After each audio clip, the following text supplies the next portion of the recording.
Hi all, master കി അക്കാഡമിയുടെ മറ്റൊരു സെഷനിലേക്ക് ഏവർക്കും സ്വാഗതം. വരാൻ പോകുന്ന ഡിഗ്രി ലെവൽ പ്രിലിംസ് എക്സാമുകൾ വരാൻ പോകുന്ന പ്രധാനമായിട്ടും യൂണിവേഴ്സിറ്റി അസിസ്റ്റൻ്റ് അടക്കമുള്ള അതുപോലെ SI അതുപോലെ ഫോഴ്സ് പോസ്റ്റുകളിലേക്കുള്ള എക്സാമുകൾ ഉൾപ്പെടെയുള്ള പരീക്ഷകളിലേക്ക് വളരെ പ്രാധാന്യത്തോടു കൂടിയുള്ളൊരു സെഷൻ, നമ്മുടെ ഒരു മാരത്തണാണ് നമ്മൾ സ്റ്റാർട്ട് ചെയ്യുന്നത്.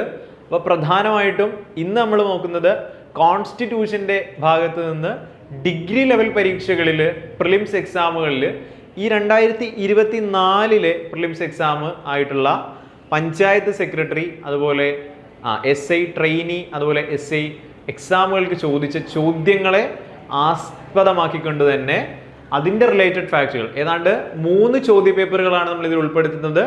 വളരെ പ്രധാനപ്പെട്ട ഏരിയ, വളരെ ഡീറ്റെയിൽ ആയിട്ട് തന്നെ നമ്മൾ ചർച്ച ചെയ്തു പോകുന്നു. അപ്പോൾ ഏവരും വളരെ സൂക്ഷ്മമായിരിക്കുക, വളരെ ശ്രദ്ധയോടെ ഇരിക്കുക.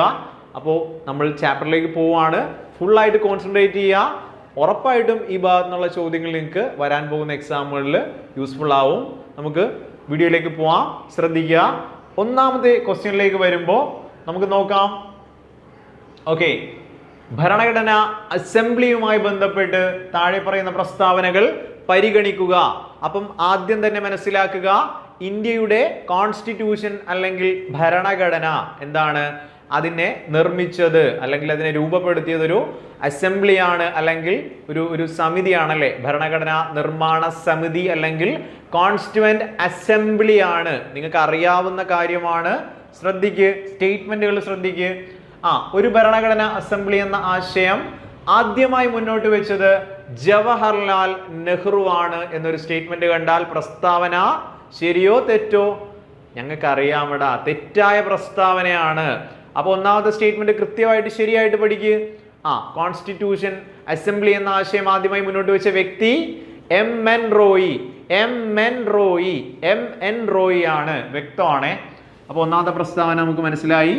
സെക്കൻഡ് സ്റ്റേറ്റ്മെന്റിലേക്ക് വന്നാൽ നിർമ്മാണ സഭയിലെ അല്ലെങ്കിൽ കോൺസ്റ്റിറ്റ്യൂന്റ് അസംബ്ലിയിലെ അംഗങ്ങൾ, ആകെ അംഗങ്ങളുടെ എണ്ണം 389 ശരിയായ പ്രസ്താവന.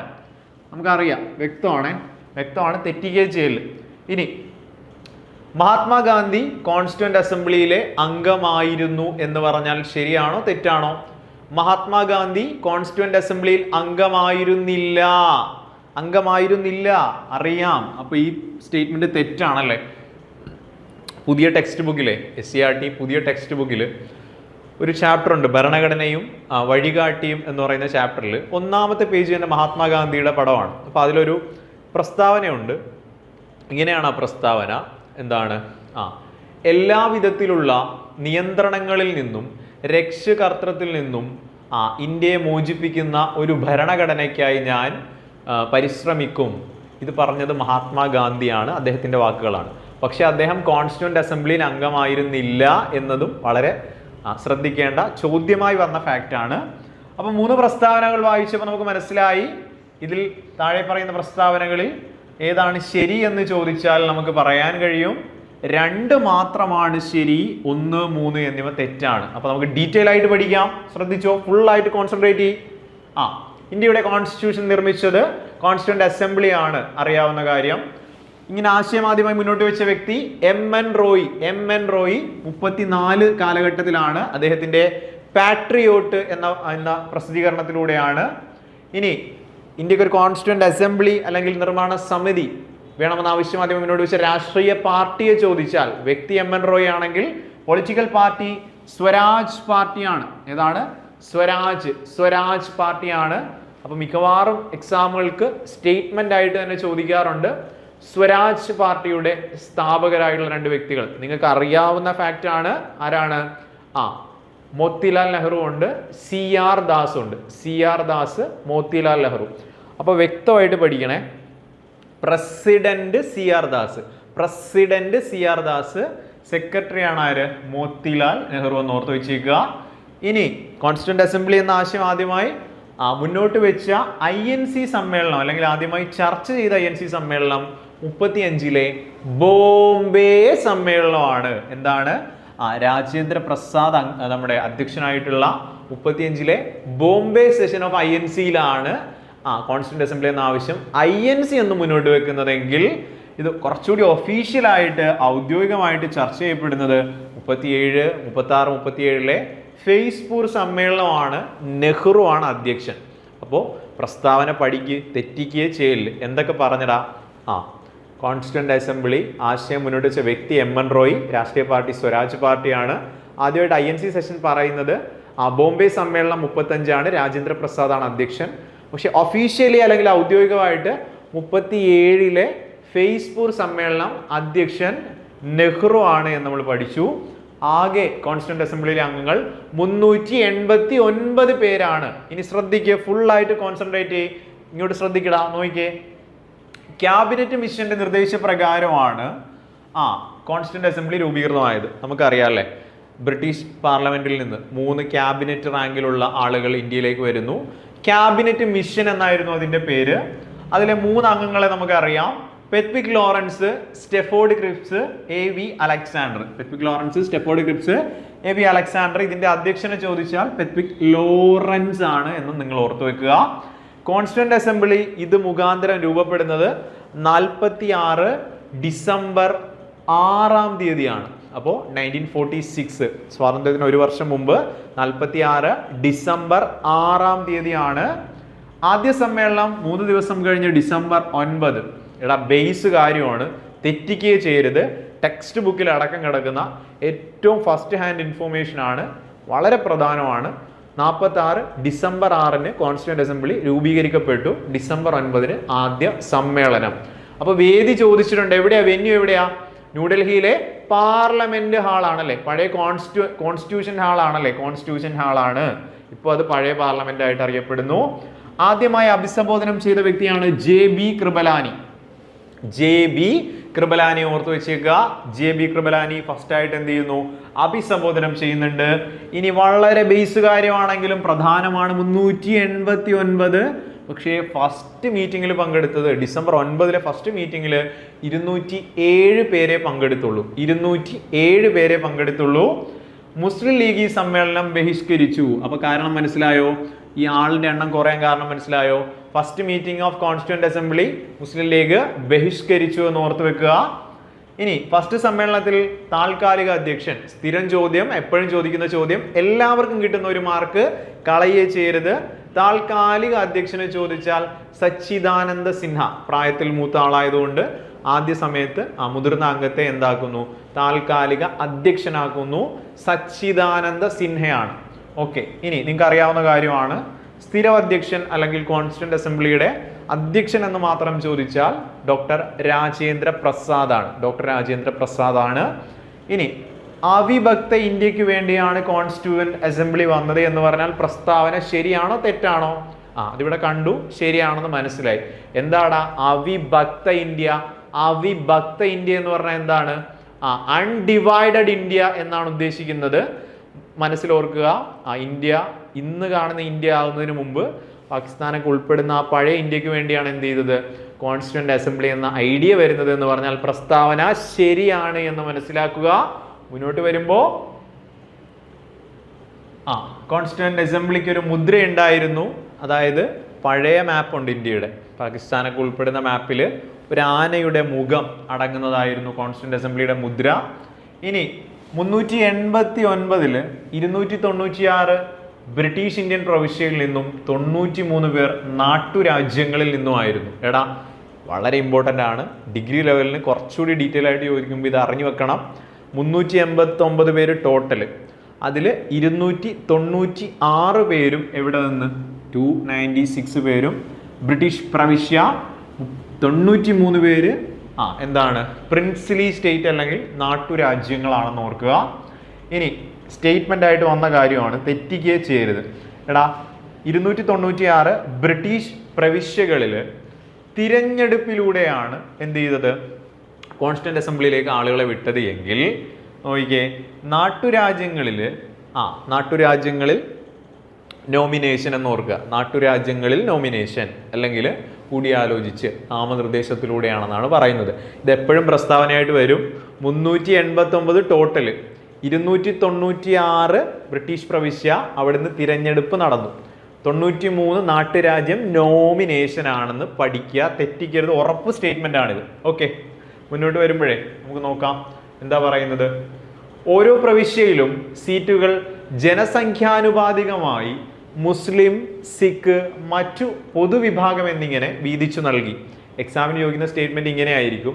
സാമുദായികമായി സീറ്റുകൾ എന്ത് ചെയ്തിരുന്നു, വിഭജിച്ചിരുന്നു എന്ന പ്രസ്താവന കാണും. പ്രസ്താവന ശരിയാണ്. മുസ്ലിം, സിഖ്, പൊതുവിഭാഗങ്ങൾ എന്നിവർക്ക് വേണ്ടിയിട്ട് ഓരോ പ്രവിശ്യയിലും നമ്മൾ പറഞ്ഞല്ലോ 296 പ്രവിശ്യകളിൽ തിരഞ്ഞെടുപ്പ് നടന്നപ്പോൾ പ്രത്യേകമായിട്ട് മാറ്റിവെച്ചിരുന്നു എന്ന് പറഞ്ഞാൽ പ്രസ്താവന ശരിയാണ്.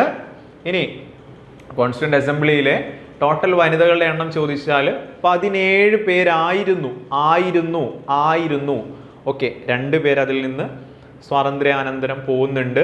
നിലവിൽ അറ്റ് പ്രസന്റ് നമ്മുടെ കേന്ദ്ര ഗവൺമെന്റിന്റെ എന്താണ് കണക്കുകൾ പ്രകാരം 15 വനിതകളെയാണ് പറയപ്പെടുന്നത്. അപ്പോൾ വനിതകളുടെ എണ്ണം 15 പേരാണ്. ഓക്കെ, ഇനി ഇന്ത്യ വിഭജനത്തിന് ശേഷം ഈ 389 എന്നുള്ള ടോട്ടൽ സംഖ്യയിലും മാറ്റം വന്നു. എപ്പോഴും ചോദിക്കുന്നതാണ് 300-ന് 1 കുറവെന്ന് ഓർക്കുക. 300-ന് 1 കുറവാണ്. 299 അതെങ്ങനെയായെന്ന് ചോദിച്ചാൽ 229, 70 എന്നുള്ള കണക്കിലേക്ക് അത് വരുന്നുണ്ട്. അപ്പോൾ വ്യക്തമായിട്ട് പഠിക്കുക. 389 299 ആയിട്ടാണ് മാറിയത്. സ്റ്റേറ്റ്മെന്റ് ആണ്, ഉറപ്പ് ചോദ്യമാണ്. ഓക്കെ, ഇനി അംഗമായ ഏക മുസ്ലിം വനിതയെ ചോദിച്ചാൽ, അതായത് നിലവിലും 15 വനിതകളില്ലേ, അതിൽ അംഗമായിട്ടുള്ള ഒരേ ഒരു മുസ്ലിം വനിതയാണ് ബീഗം ഐസ്വാസ് റസൂൽ. ഓക്കെ, പേര് പഠിച്ചെടുക്കുക, ചോദിക്കും. കണ്ട ഉറപ്പായിട്ട് നിങ്ങൾക്ക് സ്റ്റേറ്റ്മെന്റ് കിട്ടും. അപ്പൊ ഇനി പറയുന്നത് എന്താണ്? കോൺസ്റ്റിറ്റ്യൂന്റ് അസംബ്ലി ഭരണഘടനയെ അംഗീകരിച്ചത് എന്നാണെന്നൊരു ചോദ്യം വരുന്നു. എളുപ്പമുള്ള കാര്യമാണ്. 1949 നവംബർ 26-ാം തീയതി. അപ്പോൾ നമ്മൾ പഠിച്ചിട്ടുണ്ട് ഇതിനു മുമ്പ് അല്ലേ? എന്താണ് ഇന്ത്യൻ ഭരണഘടനയുടെ ആമുഖം അല്ലെങ്കിൽ പ്രിയാമ്പിളിൽ പറയപ്പെടുന്ന ഒരേ ഒരു ഡേറ്റ് 49 നവംബർ 26 അന്നാണ് ഭരണഘടനയെ അംഗീകരിക്കുന്നത്. അപ്പോൾ കഴിഞ്ഞ ദിവസം നവംബർ 26-ന് ഇന്ത്യ 75-ാം ഭരണഘടനാ ദിനം ആഘോഷിച്ചല്ലേ, കോൺസ്റ്റിറ്റ്യൂഷൻ ഡേ. നമ്മൾ 75-ാം നാണയമൊക്കെ ദ്രൗപദി മുർമു നമ്മുടെ ബഹുമാനപ്പെട്ട പ്രസിഡന്റ് രാജ്യത്തിന് മുമ്പിൽ സമർപ്പിച്ചു. അപ്പോൾ അവിടുന്ന് വളരെ വ്യക്തമായിട്ട് ഓർത്തിരിക്കേണ്ട 1-2 കറണ്ട് അഫയേഴ്സ് കൂടി ഓർമ്മിപ്പിക്കാം. ഇന്ത്യയിൽ ആദ്യമായി ഒരു ഭരണഘടനാ പാർക്ക് നിലവിൽ വന്നു. എവിടെയാണ് ഭരണഘടനാ പാർക്ക്? കോൺസ്റ്റിറ്റ്യൂഷൻ പാർക്ക് പൂനെയിലാണ് വന്നത് അല്ലേ? ഭരണഘടനാ പാർക്ക് പൂനെയിൽ വന്നു. പക്ഷെ ചോദ്യം എന്തോ, അടുത്ത ചോദ്യം ആദ്യമായിട്ട് ഭരണഘടനാ മ്യൂസിയം വന്നു എന്ന് ചോദിച്ചാൽ കറണ്ട് അഫെയർ ആണ്. ഹരിയാനയിലെ സോനിപ്പത്തിലാണ്. അപ്പൊ ചോദ്യം വ്യക്തമായിട്ട് പഠിക്കുക. പൂനെയിലാണ് ഭരണഘടനാ പാർക്ക്. മ്യൂസിയം വന്നത് ഹരിയാനയിലെ സോനിപ്പത്താണ്. ഓക്കെ, വ്യക്തമാണേ. ഇനി ഇന്ത്യയിലെ ഭരണഘടനാ സാക്ഷരതാ ജില്ല കൊല്ലമാണ്. എന്താണ് ചോദ്യം? ഭരണഘടനാ സാക്ഷരതാ ജില്ല കൊല്ലമാണ്.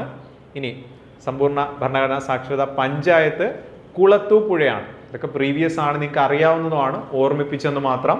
ബാക്കി നോക്കുമ്പോൾ അംഗീകരിച്ച സമയത്തെ 254 പേരാണ് ഒപ്പുവെച്ചിട്ടുള്ളത്. അപ്പോൾ അതൊന്ന് ഓർത്ത് വെച്ചേക്കുക. 254 പേരാണ് ഭരണഘടന അംഗീകരിക്കുമ്പോൾ ഒപ്പുവെച്ചിട്ടുള്ളത്.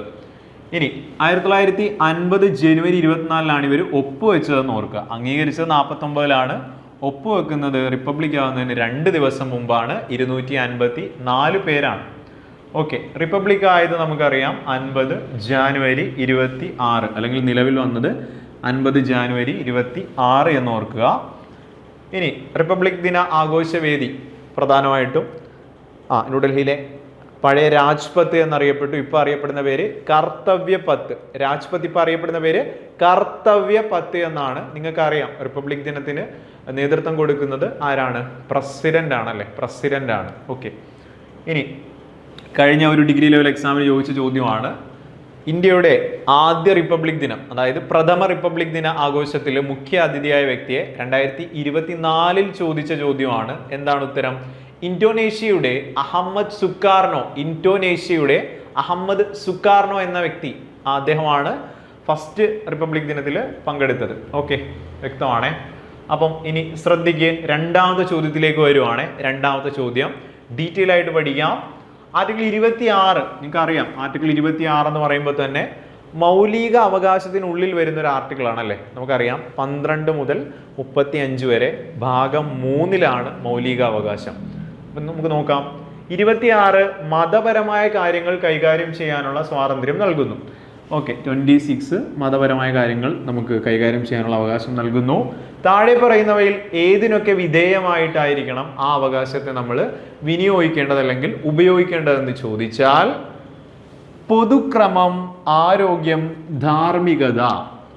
എടാ, ഈ പറയപ്പെടുന്ന ഒട്ടുമിക്ക അവകാശങ്ങളും നമ്മൾ പറയുമല്ലോ, അവകാശങ്ങൾ ശരിക്കും എന്താണ്, നിയന്ത്രിക്കപ്പെടാൻ കഴിയുന്നവയാണ്, സ്റ്റേറ്റിന് കൺട്രോൾ ഉള്ള കാര്യം തന്നെയാണ്. അപ്പോൾ എപ്പോൾ നമ്മൾ ഏതൊരു അവകാശം ഉപയോഗിച്ചാലും തൊട്ടടുത്തിരിക്കുന്ന അപ്പുറത്തിരിക്കുന്ന ആളെ അതെന്ത് ചെയ്യാൻ പാടില്ല, അയാളുടെ ആരോഗ്യത്തെയോ അയാളുടെ പൊതുക്രമത്തെയോ ധാർമ്മികതയോ സോഷ്യലിയോ ഉള്ള ആരെയും ഇത് ബാധിക്കാൻ പാടില്ല എന്നാണ് പറയുന്നത്. ഈ 3 ഫാക്റ്റുകളെ അനുസരിച്ചിട്ടായിരിക്കണം നമ്മുടെ അവകാശങ്ങൾ യൂസ് ചെയ്യേണ്ട രീതി. ഇത് നല്ലൊരു ചോദ്യമാണ്. പൊതുക്രമം, ധാർമ്മികത, ആരോഗ്യം എന്നിവയെ പരിഗണിച്ച് മാത്രമേ ഓരോ റൈറ്റും നമ്മൾ യൂസ് ചെയ്യാൻ പാടുള്ളൂ. അപ്പം നമുക്ക് നോക്കാം. ഒരു വ്യക്തിക്ക് ഒരു കാരണവശാലും നിഷേധിക്കപ്പെടാൻ പാടില്ലാത്ത അവകാശങ്ങളാണ് മൗലിക അവകാശങ്ങൾ. അപ്പോൾ പഴയ കുട്ടികൾ റിവിഷൻ ചെയ്യ്, പുതിയ കുട്ടികൾ പഠിച്ചെടുക്ക്, കൃത്യമായിട്ട് പഠിച്ചെടുക്ക്. ഓക്കെ, നോക്ക്. ഒരു കാരണവശാലും നിഷേധിക്കപ്പെടാൻ പറ്റാത്ത അവകാശങ്ങൾ ഫണ്ടമെന്റൽ റൈറ്റ്സ് ആണ്, നിങ്ങൾക്ക് അറിയാവുന്ന കാര്യമാണ്. ഇനി ഉൾപ്പെടുത്തിയിരിക്കുന്ന ഭാഗം 3 ആണല്ലേ, ഭരണഘടനയിലെ ഭാഗം 3 മൗലിക അവകാശം. ഭാഗം 3 ആർട്ടിക്കിൾ 12 to 35. 12 മുതൽ 35 വരെ. എവിടുന്നാണ് കടമെടുത്തത്, ബൊറോ ചെയ്തത്? അമേരിക്കയാണ്, USA-യിൽ നിന്നാണ്. അറിയാവുന്ന ഫാക്റ്റ് ആണ്. ഭരണഘടനയുടെ ആണിക്കല്ല്, ഇന്ത്യയുടെ മാഗ്ന കാർട്ട, സ്വാതന്ത്ര്യത്തിന്റെ വിളക്കുകൾ. അപ്പൊ കൃത്യമായിട്ട് പഠിക്കുക. ഇന്ത്യൻ ഭരണഘടനയുടെ ആണിക്കല്ല് മാഗ്ന കാർട്ട, അതുപോലെ സ്വാതന്ത്ര്യത്തിന്റെ വിളക്കുകൾ എന്നിങ്ങനെ അറിയപ്പെടുന്നു. നമ്മൾ എവിടെ നിന്നാണ് ബോറോ ചെയ്തതെന്ന് പറഞ്ഞു? USA ആണ്, അമേരിക്കയാണ്. ഓക്കെ, ഇനി കൃത്യമായിട്ട് പഠിക്കുക. മൗലിക അവകാശങ്ങളുടെ കാവൽക്കാരൻ എന്നറിയപ്പെടുന്നു, അല്ലെങ്കിൽ ഏതാണ്? സുപ്രീം കോടതിയാണല്ലേ. സുപ്രീം കോടതിനെയാണ് നമ്മൾ മൗലിക അവകാശങ്ങളുടെ കാവൽക്കാരൻ എന്ന് വിളിക്കുക. അപ്പൊ നിങ്ങളോട് ചോദിക്കുന്നു, മൗലിക അവകാശങ്ങൾ ഓക്കെ, നിലവിലെ ചീഫ് ജസ്റ്റിസ്, സുപ്രീം കോടതിയുടെ ചീഫ് ജസ്റ്റിസ് എന്ന് പറയുന്നത് പുതിയ നിയമനമാണ്. എത്രാമത്തെയാണ്? 51ാമത്തെ. കുറെ നാൾ PSC 50ാമത്തെ ആളെ ചോദിച്ചു മടുത്തു. ഇനി ചോദിക്കും ഇന്ത്യയുടെ 51ാമത് സുപ്രീം കോടതി ചീഫ് ജസ്റ്റിസ് ആരാണ്? സഞ്ജയ് ഖന്ന. ഓക്കെ, സഞ്ജീവ് ഖന്നയാണല്ലേ. സഞ്ജീവ് ഖന്നയാണെന്ന് ഓർത്തു വെക്കുക. മൗലിക അവകാശങ്ങൾ ന്യായവാദാർഹം ആണല്ലോ.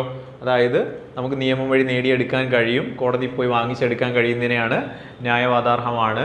ഇവ നിഷേധിക്കപ്പെട്ടാൽ നേരിട്ട് സുപ്രീം കോടതിയെയോ ഹൈക്കോടതിയെയോ നമുക്ക് അനുഗമിക്കാം. അതായത് ആർട്ടിക്കിൾ 32 പ്രകാരം സുപ്രീം കോടതിയെ, ആർട്ടിക്കിൾ 226 പ്രകാരം ഹൈക്കോടതിയെയും നമുക്ക് എന്ത് ചെയ്യാം? സമീപിക്കാവുന്നതാണ് എന്നതാണ് ഇതിലെ പ്രധാനപ്പെട്ട ഫാക്റ്റ് എന്ന് ഓർക്കുക. മുന്നോട്ട് വരുമ്പോൾ മനസ്സിലാക്കിക്കൊള്ളുക. റിട്ട് നമ്മൾ പറഞ്ഞു, റിട്ടുകൾ പുറപ്പെടുവിക്കുമല്ലേ. നമ്മുടെ ഫണ്ടമെന്റൽ റൈറ്റ്സ് പുനഃസ്ഥാപിക്കുന്നതിന് വേണ്ടി കോടതികൾ, പ്രധാനമായിട്ട് സുപ്രീം കോടതി ഹൈക്കോടതിയും മാത്രമാണ്. ആർട്ടിക്കിൾ 32 പ്രകാരം സുപ്രീം കോടതി, 226 പ്രകാരം ഹൈക്കോടതി നമ്മൾ പറഞ്ഞു. ഈ റിട്ട് എന്ന ആശയം നമ്മൾ എടുക്കുന്നത് ബ്രിട്ടനിൽ നിന്നാണ്. റിട്ട് ബ്രിട്ടനിൽ നിന്നാണ്. ഓക്കെ, ഇനി നിലവിൽ 6 മൗലിക അവകാശങ്ങളാണുള്ളത്. അതിൽ മുമ്പുണ്ടായിരുന്ന സ്വത്തവകാശം എപ്പോഴും ചോദിക്കുന്ന ചോദ്യം, എല്ലാവർക്കും അടുത്ത ചോദ്യമാണ്. 44ാം ഭേദഗതി 1978 മൗലികാവകാശമായ സ്വത്തവകാശത്തെ മാറ്റി ഇപ്പോൾ നിയമാവകാശമാക്കി മാറ്റി. ഇനി അടിയന്തരാവസ്ഥ കാലത്ത് മൗലികാവകാശങ്ങൾ റദ്ദ് ചെയ്യാറുണ്ട്. ഏതൊക്കെ ഒഴികെ? 2021 ഓർക്കുക, 20, 21 എന്നിവ ഒഴികെ മൗലികാവകാശങ്ങൾക്ക് എന്ത് ചെയ്യാൻ പറ്റും? നിയന്ത്രണങ്ങൾ ഏർപ്പെടുത്താൻ കഴിയും എന്ന് മനസ്സിലാക്കുക. 20, 21 അത്രയും പ്രാധാന്യമുണ്ടെന്ന് മനസ്സിലാക്കുക. ഓക്കെ, ഇനി നല്ലൊരു ചോദ്യമാണ്. താഴെ പറയുന്നവയിൽ ഏതാണ് വിദേശികൾക്ക് ലഭ്യമായ മൗലികാവകാശം എന്ന് ചോദിച്ചാൽ നിങ്ങൾ എന്ത് പറയൂടാ? ഏതാണ്? ആർട്ടിക്കിൾ 14 ഓക്കെ, നമുക്ക് നോക്കാം. ഇന്ത്യൻ പൗരന്മാർക്ക് മാത്രം ലഭിക്കുന്ന അവകാശങ്ങൾ. അപ്പൊ കൃത്യമായിട്ട് പഠിക്കുക. 15, 16, 29, 30 നോക്കിക്കടാ. 15, 16, 19, 29, 30. അപ്പോൾ അത് കൃത്യമായിട്ട് പഠിക്കണേ, എളുപ്പമാണ്. 5 എണ്ണമാണ് ഇന്ത്യൻ പൗരന്മാർക്ക് മാത്രം കിട്ടുന്നത്. 15 എന്താണ്? വിവേചനങ്ങളിൽ നിന്നുള്ള സംരക്ഷണം. 16 എന്താണ്? അവസര സമത്വമാണ്. ഓക്കെ. ഇനി 19 എന്തുവാ? ഫ്രീഡം ആണല്ലേ, സ്വാതന്ത്ര്യമാണ്. ഇനി 29, 30 എന്താണ്? വിദ്യാഭ്യാസവും ന്യൂനപക്ഷവും വിദ്യാഭ്യാസപരമായിട്ടുള്ള അവകാശങ്ങളാണ് വരുന്നത്. അപ്പോൾ എങ്ങനെയാ? ഇന്ത്യൻ പൗരന്മാർക്ക് മാത്രമാണെങ്കിൽ 15, 16, 19, 29, 30. 15, 16, 19, 29, 30 വ്യക്തമാണ്. അത് പഠിച്ചാൽ ഉത്തരം കിട്ടും. ഇനി ബേസ് കാര്യമാണ് നമുക്കറിയാം. 14 to 18 ആണെങ്കിൽ സമത്വത്തിനുള്ള അവകാശമാണ്. 19, 22 വരുമ്പോൾ സ്വാതന്ത്ര്യമാണ്. 23, 24 ചൂഷണത്തിനെതിരെയുള്ള അവകാശമാണ്. മതസ്വാതന്ത്ര്യം വളരെ ഇമ്പോർട്ടൻ്റ്. 25, 28 സാംസ്കാരികവും വിദ്യാഭ്യാസപരമായ അവകാശം 29, 30 കണ്ട. ഇത് പൂർണ്ണമായിട്ടും ഇന്ത്യൻ പൗരന്മാർക്ക് മാത്രമാണെന്ന് മനസ്സിലാക്കുക. കോൺസ്റ്റിറ്റ്യൂഷണൽ റെമഡീസ് അല്ലെങ്കിൽ ഭരണഘടനാപരമായ അവകാശങ്ങൾ അല്ലെങ്കിൽ പ്രതിവിധികൾ കിട്ടുന്നത് 32 ആണ്. 6 അവകാശങ്ങളാണ്. കൃത്യമായിട്ട് പഠിക്കുക. ഏറ്റവും കൂടുതൽ ചോദ്യം വരുന്നൊരു മേഖലയാണ് ഈ ഫണ്ടമെന്റൽ റൈറ്റ്സ്, പ്രത്യേകിച്ച് പ്രിലിംസ് എക്സാമുകൾക്ക്. ഓക്കെ. അവസര സമത്വം ആർട്ടിക്കിൾ 16 ആണ് എന്ന് നമ്മൾ പറഞ്ഞു. മഹാത്മാഗാന്ധി കീ ജയ് എന്ന മുദ്രാവാക്യത്തോടെ പാസ്സാക്കിയത് ആർട്ടിക്കിൾ 17 അല്ലെങ്കിൽ ഐത്തോച്ചാടനം അല്ലെങ്കിൽ അൺടച്ചബിലിറ്റി പ്രൊഹിബിറ്റ് ചെയ്യുന്ന ഒരു ആർട്ടിക്കിളാണ്. ഇനി വിദ്യാഭ്യാസം മൗലിക അവകാശമാക്കിയത് നമുക്കറിയാം. എഡ്യൂക്കേഷൻ എന്നതൊരു ഫണ്ടമെന്റൽ റൈറ്റ് ആണ്. Article 21A. ആർട്ടിക്കിൾ 21A 2002 86 ഭേദഗതി 2002 പ്രകാരം ആർട്ടിക്കിൾ 21A വിദ്യാഭ്യാസം മൗലിക അവകാശമായി മാറിയത്. നിങ്ങൾക്ക് അറിയാവുന്ന കാര്യമാണ്. ഇത് നോക്കിക്കേടാ. പരിസ്ഥിതി സംരക്ഷണത്തിനും മെച്ചപ്പെടുത്തലിനും വനങ്ങളുടെയും വന്യജീവികളുടെയും സംരക്ഷണത്തിനും വ്യവസ്ഥകൾ നൽകിയിട്ടുള്ള അനുച്ഛേദം അല്ലെങ്കിൽ അനുച്ഛേദങ്ങൾ ഏതൊക്കെയാണെന്നാണ് ചോദ്യം. അപ്പോൾ എക്സാമിന് നമ്മൾ കണ്ടു 48, 51 എന്നിവയാണ് ശരിയായ ഉത്തരം എക്സാമിന് കൊടുത്തിരുന്നത്. നമുക്ക് ഡീറ്റെയിൽ ആയിട്ട് പഠിക്കാം. വനം വന്യജീവി സംരക്ഷണവുമായി ബന്ധപ്പെട്ട ആർട്ടിക്കിളാണ് ചോദിക്കുന്നത്. ആദ്യം തന്നെ ഇത് എന്താണെന്ന് മനസ്സിലാക്കുക. മാർഗനിർദ്ദേശക തത്വങ്ങൾ അല്ലെങ്കിൽ directive principles of state policy ആണല്ലേ. ഓക്കെ. ഇന്ത്യൻ കോൺസ്റ്റിറ്റ്യൂഷന്റെ ഭാഗം 4 പറയുന്ന ഇന്ത്യ എവിടുന്ന് കടമെടുത്ത അയർലാൻഡിൽ നിന്നാണ് DPSP directive principles of state policy അല്ലെങ്കിൽ മാർഗനിർദ്ദേശക തത്വങ്ങൾ കടമെടുത്തത്. കൃത്യമാണ്. ആ പേരിൽ തന്നെ ഉണ്ടല്ലേ. നമ്മുടെ കോൺസ്റ്റിറ്റ്യൂവന്റ് മേക്കേഴ്സ് വളരെ ദീർഘവീക്ഷണമുള്ള ആളുകളായിരുന്നു.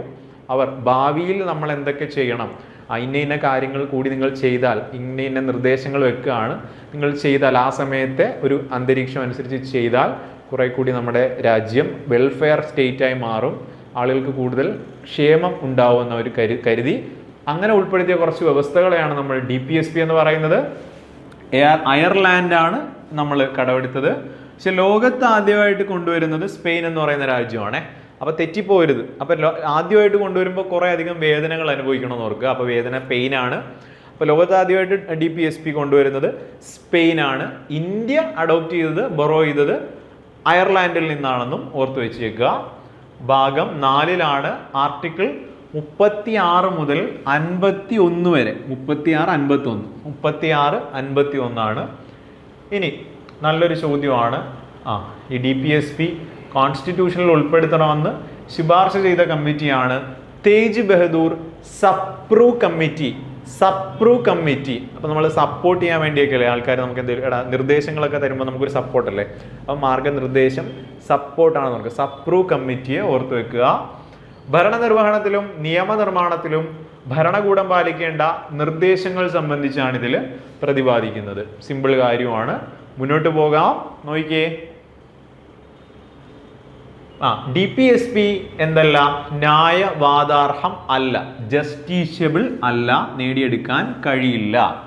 ഇപ്പൊ കഴിഞ്ഞ ദിവസത്തെ എക്സാമിന് ചോദിച്ചു. സ്ഥിരം സ്റ്റേറ്റ്മെന്റ് ആണ്.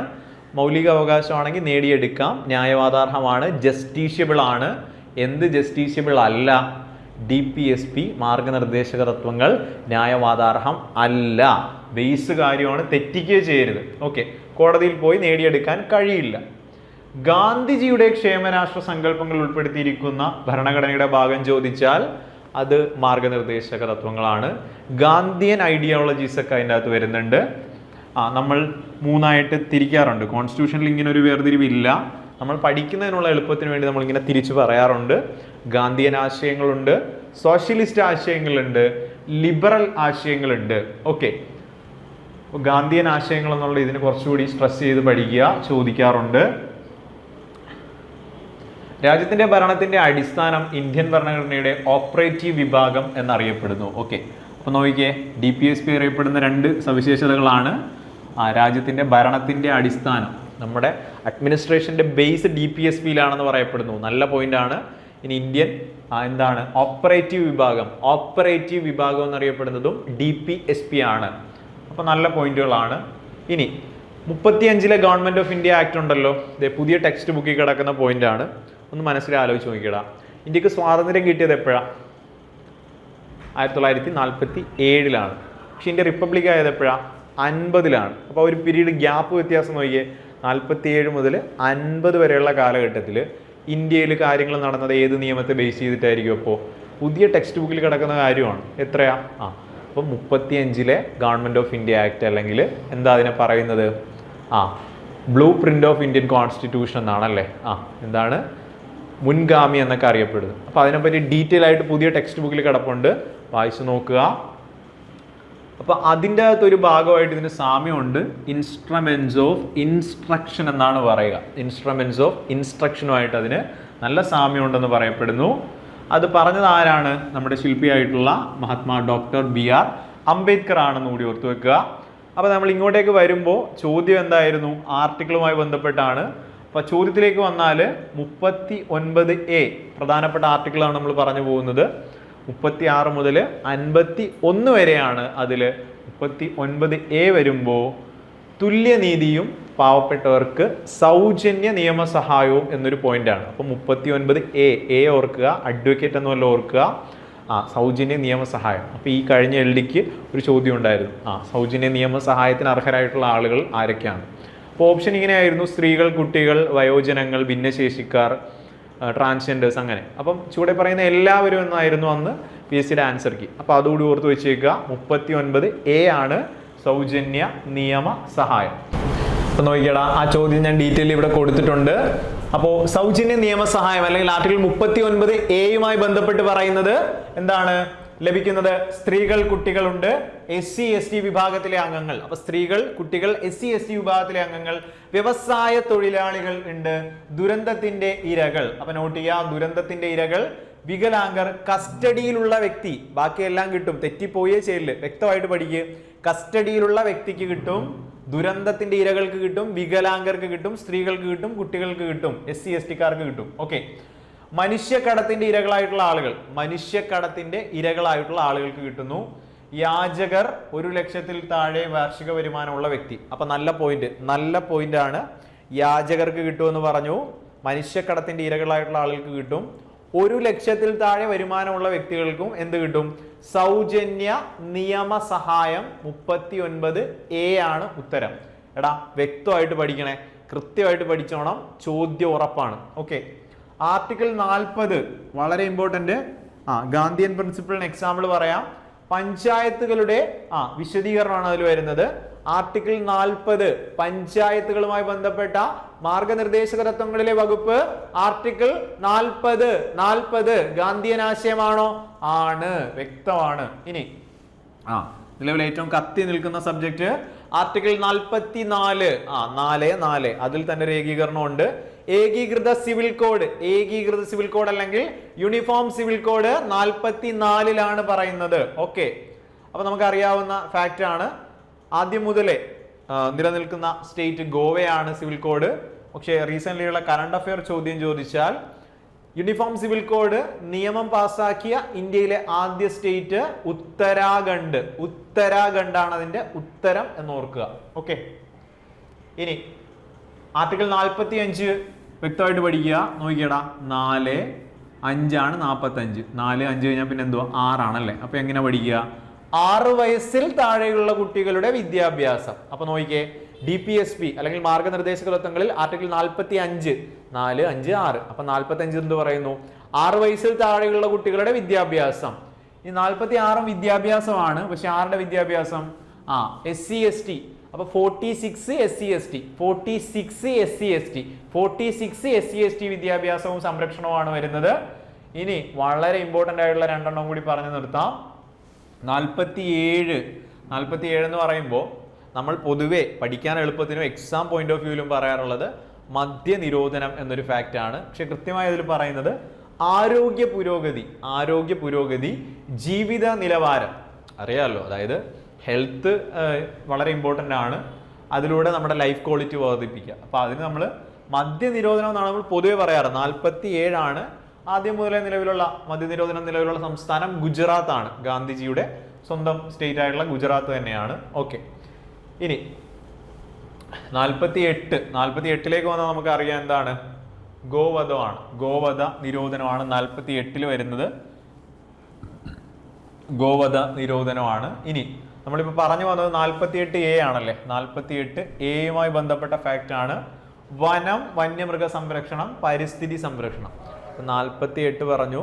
48A ആണെങ്കിൽ എന്താ, വനം, വന്യമൃഗ സംരക്ഷണം, പരിസ്ഥിതി സംരക്ഷണം എന്നിവയാണ് 48A വരുന്നത്. ഓക്കെ, ഇനി 49 ചരിത്ര സ്മാരകം. 49 ചരിത്ര സ്മാരകങ്ങൾ. 49 ചരിത്ര സ്മാരകങ്ങളാണ്. 50 നീതിന്യായത്തെ കാര്യനിർവഹണ വിഭാഗത്തിൽ നിന്നും വേർതിരിക്കുന്നു. എടാ 50 എന്ന് പറയുമ്പോൾ നമ്മൾ ഇങ്ങനെയല്ലേ പറയാം, 50-50 ഭാഗിക്കുക. അപ്പൊ എന്താണ് 50 ഓർക്കുക, നീതിന്യായത്തെ കാര്യനിർവഹണ വിഭാഗത്തിൽ നിന്നും സെപ്പറേറ്റ് ചെയ്യുന്നതാണ് 50. വ്യക്തമായിട്ട് പഠിക്കണേടാ, ലാസ്റ്റ് പോയിന്റ് ആണ്, ക്ലിയർ ആയിട്ട് പഠിച്ചോ. 51 ആണ് അന്താരാഷ്ട്ര സമാധാനം, ഇന്റർനാഷണൽ പീസ് ആണ്, ലോക സമാധാനമാണ്. ഓക്കെ, നിലവിൽ ഇസ്രായേൽ ഫലസ്തീൻ കോൺഫ്ലിക്റ്റുകൾ നടക്കുന്നുണ്ട്, റഷ്യ ഉക്രൈൻ പ്രശ്നം നമ്മൾ ഇതിനു മുമ്പും പറഞ്ഞു. ഓക്കെ, അപ്പോൾ അവിടെയൊക്കെ സമാധാനം ഉണ്ടാവണമെന്നാണ് മനുഷ്യത്വമുള്ള ആളുകൾ ചിന്തിക്കുക. അപ്പോൾ കഴിഞ്ഞ എക്സാമിനും ചോദിച്ചൊരു ചോദ്യമാണ്, ഇന്ത്യക്കാരെ നമ്മൾ എന്ത് ചെയ്തു, ഇസ്രായേൽ ഫലസ്തീൻ കോൺഫ്ലിക്റ്റിൽ ബന്ധപ്പെട്ട ഇന്ത്യക്കാരെ രക്ഷിച്ച ദൗത്യത്തിന്റെ പേര് ചോദിച്ചല്ലേ, ഓപ്പറേഷൻ അജയ് ആയിരുന്നു അതിന്റെ ഉത്തരം. അപ്പൊ ഓർത്ത് വെച്ചേക്കുക, എല്ലായിടത്തും സമാധാനം വേഗം ഉണ്ടാവട്ടെ എന്ന് ആഗ്രഹിക്കാം. അപ്പൊ കൃത്യമായിട്ട് പഠിക്കുക. 39A എന്തായിരുന്നു, സൗജന്യ നിയമസഹായമാണ്, വ്യക്തമാണ്. പഞ്ചായത്തുകളുടെ രൂപീകരണം ആർട്ടിക്കിൾ 40. 6 വയസ്സിൽ താഴെയുള്ള കുട്ടികളുടെ വിദ്യാഭ്യാസം 45. ഓക്കെ, SC/ST ആണെങ്കിൽ 46 SC/ST, വ്യക്തമാണ്. ഇനി ആരോഗ്യം അല്ലെങ്കിൽ ജീവിത നിലവാരം മെച്ചപ്പെടുത്തുക. 48 ഗോവധം. 48A ആണെങ്കിൽ വനം, വന്യജീവി സംരക്ഷണമാണ്. ഇനി ചരിത്ര സ്മാരകങ്ങളുടെ സംരക്ഷണം 49 നീതിന്യായം കാര്യനിർവഹണത്തിൽ നിന്ന് വേർതിരിക്കുന്നത് 50 ആണ്. ലോകസമാധാനം 51 വ്യക്തമാണ്, ക്ലിയർ ആയിട്ട് പഠിക്കുക. ഇനി ശ്രദ്ധിച്ചോ, ഫുള്ളായിട്ട് കോൺസെൻട്രേറ്റ് ശ്രദ്ധിച്ചേടാ. നല്ലൊരു ചോദ്യമായിരുന്നു. ഓഫീസുകളിൽ നിന്ന് സ്പീക്കറെ നീക്കം ചെയ്യുന്നതുമായി ബന്ധപ്പെട്ട് താഴെ പറയുന്ന പ്രസ്താവനകൾ പരിഗണിക്കുക. അപ്പോൾ സ്പീക്കർ എന്ന് പറയുന്ന വ്യക്തി, നമുക്കറിയാം ഇന്ത്യയിൽ പാർലമെന്റ് എന്ന് പറഞ്ഞാൽ എന്താണ്, ഇന്ത്യയിൽ നിയമനിർമ്മാണം, ഗവൺമെന്റിന്റെ പ്രധാനപ്പെട്ട ഘടകമായ നിയമനിർമ്മാണ സഭ അല്ലെങ്കിൽ ലെജിസ്ലേച്ചറുമായി ബന്ധപ്പെട്ട് നമ്മൾ പറയുന്ന ഡെഫിനിഷൻ പ്രസിഡന്റ്, ലോക്സഭ, രാജ്യസഭ എന്നിങ്ങനെയാണ്. ഇപ്പൊ 3 പേരുണ്ടെങ്കിലേ ഇത് കംപ്ലീറ്റ് ആവത്തുള്ളൂ അല്ലേ. അപ്പൊ നിങ്ങൾ ചോദിക്കും എന്താണ് പാർലമെന്റിന്റെ പുതിയ ഉദ്ഘാടനത്തിന് എന്നിട്ട് പ്രസിഡന്റിനെ പങ്കെടുപ്പിച്ചില്ലല്ലോ. കോൺസ്റ്റിറ്റ്യൂഷനെ പറ്റി ധാരണയുള്ളവർ നമ്മൾ മനസ്സിലാക്കണം, പാർലമെന്റ് എന്ന് പറഞ്ഞാൽ പൂർണ്ണ അർത്ഥത്തിൽ എന്താണ്, പ്രസിഡന്റ്, ലോക്സഭ, രാജ്യസഭ അടങ്ങുന്നതാണ്. വ്യക്തമായിട്ട് പഠിക്കുക. അപ്പൊ അതിലെ ലോക്സഭയുടെ അധ്യക്ഷനാണ് ആര്, സ്പീക്കർ. ലോക്സഭ സ്പീക്കർ ആണ്. നിലവിൽ ആരാണ്, ഓം ബിർളയാണ്. ചോദിക്കും എത്രാമത്തെ ലോക്സഭയാണ് ഇപ്പൊ നടക്കുന്നത്, ഏത് ഇലക്ഷനാണ് ഇപ്പൊ കഴിഞ്ഞത്, 2024 ഒരു ഇലക്ഷൻ നടന്നല്ലോ, 18ാം ലോക്സഭയാണ്. തെറ്റിക്കുക ചെയ്യല്ലേ, വളരെ ഇമ്പോർട്ടന്റ് കാര്യമാണ്, ശ്രദ്ധിക്കുക, ഫുള്ളായിട്ട് കോൺസെൻട്രേറ്റ് ചെയ്യും. നമുക്ക് പ്രസ്താവനകൾ വായിച്ചു നോക്കാം. സഭയിലെ എല്ലാ അംഗങ്ങളുടെയും ഭൂരിപക്ഷം ആവശ്യമാണോ നമുക്ക് നോക്കാം. ഹാജരാകുകയും വോട്ട് ചെയ്യുകയും ചെയ്ത 2/3 പേരുടെ ഭൂരിപക്ഷം ആവശ്യമാണ്. അപ്പോൾ 3/2 മെജോറിറ്റി അവർ പറയുന്നു. പ്രമേയം നീക്കുന്നതിനുള്ള ഉദ്ദേശത്തെക്കുറിച്ച് കുറഞ്ഞത് 14 ദിവസത്തെ അറിയിപ്പ് നൽകേണ്ടതാണ്. ഓക്കെ, അപ്പോൾ അത് കറക്റ്റ് പ്രസ്താവനയാണല്ലേ. 14 ദിവസത്തിന് മുമ്പ് എന്ത് ചെയ്തിരിക്കണം, ഇവർക്ക് നിർദ്ദേശം കൊടുക്കണം, അല്ലെങ്കിൽ മുൻകൂറായിട്ട് അനുവാദം മേടിച്ചിരിക്കണം. ഓക്കെ, ഈ എല്ലാ അംഗങ്ങളുടെയും ഭൂരിപക്ഷം എന്ന് പറയുമ്പോഴത്തേന് അതിൽ നമുക്കൊരു സംശയം തോന്നാം. അപ്പോൾ പ്രസ്താവന കൃത്യമായിട്ട് പഠിക്കുക. പ്രമേയം അവതരിപ്പിക്കുന്നതിന് 14 ദിവസം മുമ്പ് എന്ത് വേണം, അനുവാദം വേണം. ശരിയായ പ്രസ്താവന 3/2 ഭൂരിപക്ഷം ശരിയായ പ്രസ്താവന. 2 പ്രസ്താവനകളാണ് ഇവിടുന്ന് വരുന്നത്. ഡീറ്റെയിൽ ആയിട്ട് നമുക്ക് നോക്കാം, വ്യക്തമായിട്ട് പഠിക്കുക. ഓൾറെഡി പറഞ്ഞു, ലോക്സഭയുടെ പ്രിസൈഡിംഗ് ഓഫീസർ ആണ്, അധ്യക്ഷനാണ് സ്പീക്കർ എന്ന് പറയുന്നത്. സ്പീക്കർ എന്ന ആശയം കടം കൊണ്ടിരിക്കുന്നത് ബ്രിട്ടനിൽ നിന്നാണല്ലേ. ഓൾറെഡി നമ്മൾ പാർലമെന്റ് എന്നൊരു ആശയവും ബ്രിട്ടനാണ്. അപ്പോൾ പാർലമെന്റിന്റെ അകത്തിരിക്കുന്ന ആള് ഉറപ്പായിട്ടും ബ്രിട്ടൻ തന്നെയാണ്, പഠിക്കാൻ എളുപ്പമാണ്. ഓം ബിർളയുടെ കാര്യം നമ്മൾ പറഞ്ഞു. ലോക്സഭാ അംഗങ്ങളിൽ നിന്ന് തന്നെയാണ് ലോക്സഭാ സ്പീക്കറെ തിരഞ്ഞെടുക്കുന്നത്. അപ്പൊ ഞാൻ ഒരു ചോദ്യം ചോദിക്കട്ടെ, ലോക്സഭ അംഗമാകുന്നതിനുള്ള പ്രായപരിധി എത്രയാ? ലോക്സഭ അംഗമാകുന്നതിനുള്ള പ്രായപരിധി എന്താണ്? 25 വയസ്സാണല്ലേ. 25 വയസ്സാണ്. ഓക്കെ, അപ്പോൾ പ്രധാനമന്ത്രി ആവുന്നതിനുള്ള പ്രായപരിധി എത്രയാ? സംശയമുണ്ടോ? സംശയിക്കണ്ടല്ലോ. 25 തന്നെയാണ്. അപ്പൊ സ്പീക്കർ ആവുന്നതിനുള്ള പ്രായപരിധി എത്രയാ?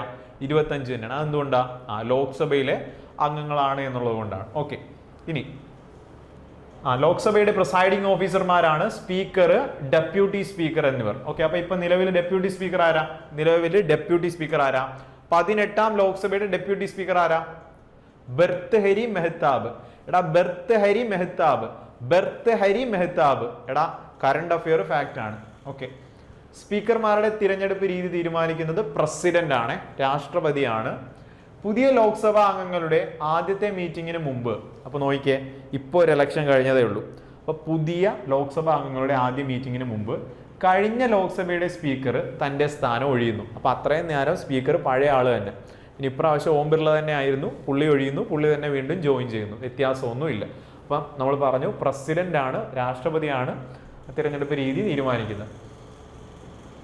ഇനി ലോക്സഭയിലെ സ്പീക്കർക്ക് സ്ഥാനം നഷ്ടപ്പെടുന്ന സാഹചര്യങ്ങൾ ഏതൊക്കെ സിറ്റുവേഷൻസിലാണ്, എന്തൊക്കെ അന്തരീക്ഷത്തിലാണ് സംഭവിക്കാൻ നോക്കിയാൽ, ഒന്നാമത്തെ സ്റ്റേറ്റ്മെന്റ് എന്ന് പറയുന്നത് ലോക്സഭ അംഗത്വം നഷ്ടമായാൽ, okay, as a member of Lok Sabha, ഒരു പാർലമെന്റ് മെമ്പർ ഓഫ് പാർലമെന്റ് എന്നുള്ള ഒരു സാധനം തന്നെ നഷ്ടപ്പെട്ടാൽ പിന്നെ പുള്ളിക്ക് അവിടെ തുടരാൻ പറ്റില്ല, സ്ഥാനം നഷ്ടമാവുമെന്ന് ഓർക്കുക. ഇനി ഡെപ്യൂട്ടി സ്പീക്കർക്ക് രാജി സമർപ്പിക്കുകയാണെന്ന് വിചാരിക്കുക.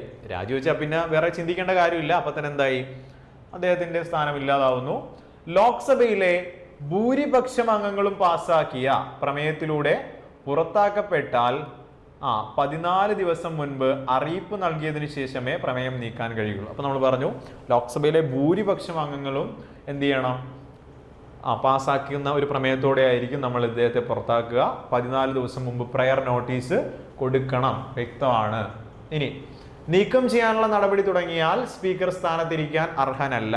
ഓക്കെ, അപ്പൊ ഓൾറെഡി നമ്മൾ പറഞ്ഞു ഇങ്ങനൊരു മൂവ്മെന്റ് കൊണ്ടുവരണമെങ്കിൽ, ഒരു പ്രമേയം കൊണ്ടുവരണമെങ്കിൽ പോലും 14 ദിവസം മുമ്പ് അറിയിക്കണം. ഇനി അങ്ങനെ പ്രമേയം കൊണ്ടുവന്ന് അത് വിജയിച്ചു കഴിഞ്ഞാൽ തന്നെ അദ്ദേഹം ആ സ്ഥാനത്ത് തുടരാൻ അർഹനല്ല. സഭയിൽ സംസാരിക്കാനും പങ്കെടുക്കാനും കഴിയും. ഓക്കെ, സംസാരിക്കാൻ പങ്കെടുക്കാം, പക്ഷെ അദ്ദേഹം സ്പീക്കർ സ്ഥാനത്തിരിക്കാൻ യോഗ്യനല്ല. ഇനി വളരെ ബേസ് ആയിട്ടുള്ള ഒരു GK ഫാക്ട് ആണ്. ലോക്സഭയുടെ പിതാവ് എന്നറിയപ്പെടുന്ന ആളാണ് GV മൗലങ്കർ. ലോക്സഭയുടെ പിതാവ് എന്നറിയപ്പെടുന്നു. പക്ഷെ കൃത്യമായിട്ട് പറഞ്ഞാൽ അദ്ദേഹം പ്രഥമ സ്പീക്കർ കൂടിയാണ്. ഫസ്റ്റ് സ്പീക്കർ ആയിരുന്ന മൗലങ്കാറിനെയാണ് നമ്മൾ ലോക്സഭയുടെ പിതാവ് എന്ന് വിളിക്കുന്നത്. വ്യക്തമാണ്, കൃത്യമായിട്ട് പഠിച്ചു. ഇനി ആദ്യ വനിതാ സ്പീക്കർ, ലോക്സഭയിലെ ആദ്യ വനിതാ സ്പീക്കറാണ് മീരാ കുമാർ. പരിചയം ഉണ്ടാവും, നമ്മളൊക്കെ കണ്ടിട്ടുള്ള ഒരു ഫേസ് ആണ്, സുപരിചിതമായ മുഖമാണ്. ഓക്കെ, അപ്പൊ 15ാം ലോക്സഭയായിരുന്നു ഓർക്കുക. മീരാ കുമാറിനെ ഓർക്കുക, GV മൗലങ്കാറിനെ ഓർക്കുക. നിലവിൽ ഓർക്കേണ്ടതും കാണേണ്ടതും നമ്മുടെ ആരെയാണ്? ഓം ബിർളയെ കൂടിയാണ്. ഓക്കെ, വ്യക്തമാണ്, കൃത്യമായിട്ട് പഠിക്കുക. മുന്നോട്ട് പോകുന്നു. 106ാം കോൺസ്റ്റിറ്റ്യൂഷണൽ അമെൻമെന്റിൽ നിന്നുള്ളൊരു ചോദ്യം. അപ്പോൾ 106ാം ഭരണഘടനാ ഭേദഗതി ഏറ്റവും ഇമ്പോർട്ടന്റ്, ഏറ്റവും കറണ്ട് ചോദ്യമാണ്.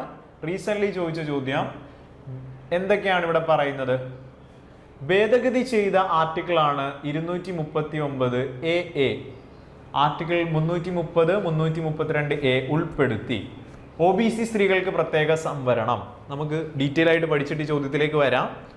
ഓക്കെ, OBC സ്ത്രീകൾക്ക് പ്രത്യേക സംവരണം എന്ന് പറഞ്ഞ പ്രസ്താവന എന്താണ്? തെറ്റാണ്. നമ്മൾ പറയുന്നുണ്ട്, നിയമത്തെ പറ്റി ഡീറ്റെയിൽ ആയിട്ട് പഠിക്കാം. ഈ രണ്ട് പ്രസ്താവനകളും ശരിയുമാണ്. നമുക്ക് നോക്കാം എന്താണ് ഇവർ പറയുന്നത്, കൃത്യമായിട്ട് നമുക്ക് നോക്കാം. ഓക്കെ, 106ാമത് കോൺസ്റ്റിറ്റ്യൂഷണൽ അമെൻമെന്റ് ആണ് ഏറ്റവും അവസാനം നടന്ന 2023 106ാം ഭരണഘടനാ ഭേദഗതി. നിങ്ങൾക്ക് സിമ്പിളായിട്ട് അറിയാം. ഇവിടെ നിന്ന് ചോദിച്ചൊരു ചോദ്യം, ഇന്ത്യക്ക് പുതിയ പാർലമെന്റ് ഉദ്ഘാടനം ചെയ്തല്ലേ, നമ്മൾ കഴിഞ്ഞ തവണ കണ്ടതാണ് സെൻട്രൽ വിസ്ത പ്രോജക്റ്റ്. പുതിയ പാർലമെന്റ് എന്നാണ് ഉദ്ഘാടനം ചെയ്തത്? വേഗം പറ 2023 മെയ് 28-നാണല്ലേ? 2023 മെയ് 28. 2023 മെയ് 28-ന് പുതിയ പാർലമെന്റ് ഉദ്ഘാടനം ചെയ്തപ്പോൾ അതിനുശേഷം സമ്മേളനം നടക്കുന്നുണ്ട് സെപ്റ്റംബറിൽ. ആ സമയത്ത് ഇന്ത്യയുടെ പുതിയ പാർലമെന്റിൽ പാസ്സാക്കിയ ഫസ്റ്റ് നിയമമാണ് ഏത്? അതിന്റെ പൂർണ്ണ രൂപ എക്സാമിന് ചോദിച്ചില്ലേ? ആ പേര് ചോദിച്ചില്ലേടാ? നാരി ശക്തി വന്ദൻ അധിനിയം. നാരി ശക്തി വന്ദൻ അധിനിയം 2023 കൃത്യമായിട്ട് പഠിച്ചോ, ശ്രദ്ധിച്ചിരിക്കും, ഫുള്ളായിട്ട് കോൺസെൻട്രേറ്റ് ചെയ്യും.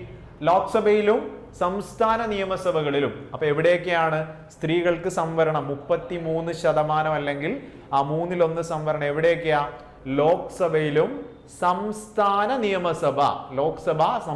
നിയമസഭകളിലാണ്. ദേശീയ തലസ്ഥാനമായ ഡൽഹിയും കൂടെ ഉൾപ്പെടുന്നുണ്ട്. അപ്പം കൃത്യമായിട്ട് പഠിക്കുക. ലോക്സഭ, സംസ്ഥാന നിയമസഭ, രാജ്യ തലസ്ഥാനമായ ഡൽഹി എന്നിവിടങ്ങളിൽ 33% അല്ലെങ്കിൽ 3/1. ഓക്കെ, 15 വർഷത്തേക്കാണ് സ്ത്രീകൾക്കായി സംവരണം ചെയ്യാൻ ഈ നിയമം വ്യവസ്ഥ ചെയ്യുന്നത്. 15 വർഷത്തേക്കാണ്. എഴുതി പഠിച്ചോ, ചോദിക്കും. ഓക്കെ, അപ്പോൾ ഇത് ഏത് ബില്ല്? അപ്പൊ നമുക്കറിയാം, ഒരു നിയമം ബില്ല് അവതരിപ്പിക്കുന്ന പിന്നീട് അത് പാസ്സാകുമ്പോഴേ നിയമമാവുന്നുള്ളൂ. ബില്ല് എത്രാമത്തെയാന്ന് ചോദിച്ചാൽ 128ാമത്തെ ബില്ല്. 128ാമത്തെ ബില്ലാണ് 106ാം ഭേദഗതി. 128ാമത്തെ ബില്ലാണ്, ഇമ്പോർട്ടന്റ് ആണ്. നാരി ശക്തി വന്ദൻ അധിനിയമാണ്. ഇനി ഏറ്റവും കൂടുതൽ ഇവിടുന്ന് ചോദിച്ച ചോദ്യമാണ്, പ്രസിഡന്റ് ആയിട്ടുള്ള ദ്രൗപദി മുർമു ഇത് എന്ത് ചെയ്തു? ഒപ്പുവെച്ചു, അല്ലെങ്കിൽ ഈ ബില്ല് നിയമമാക്കി മാറ്റി. ഡേറ്റ്, മാസം, വർഷം വെരി വെരി ഇമ്പോർട്ടന്റ്.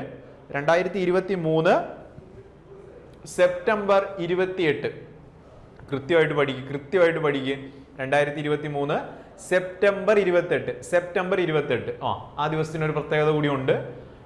ബഹുമാനപ്പെട്ട ഇന്ത്യൻ ഹരിത വിപ്ലവത്തിന്റെ പിതാവായിരുന്ന MS സ്വാമിനാഥൻ അന്തരിച്ച ദിവസം കൂടിയാണ് 2023 സെപ്റ്റംബർ 28. ഓക്കെ, മങ്കൊമ്പ് സാംബശിവൻ സ്വാമിനാഥനാണ്. അദ്ദേഹം ജനിച്ചത് എവിടെയാണെന്ന് എക്സാമിന് ചോദിച്ചില്ലേടാ? പറ. തമിഴ്നാട്ടിലെ കുംഭകോണത്താണ്. ഓർത്തു വെച്ചേക്കുക. അപ്പൊ പ്രസിഡന്റ് ഒപ്പുവെച്ച ഡേറ്റ് പഠിച്ചു, ദ്രൗപദി മുർമു ആണെന്ന് പറഞ്ഞു.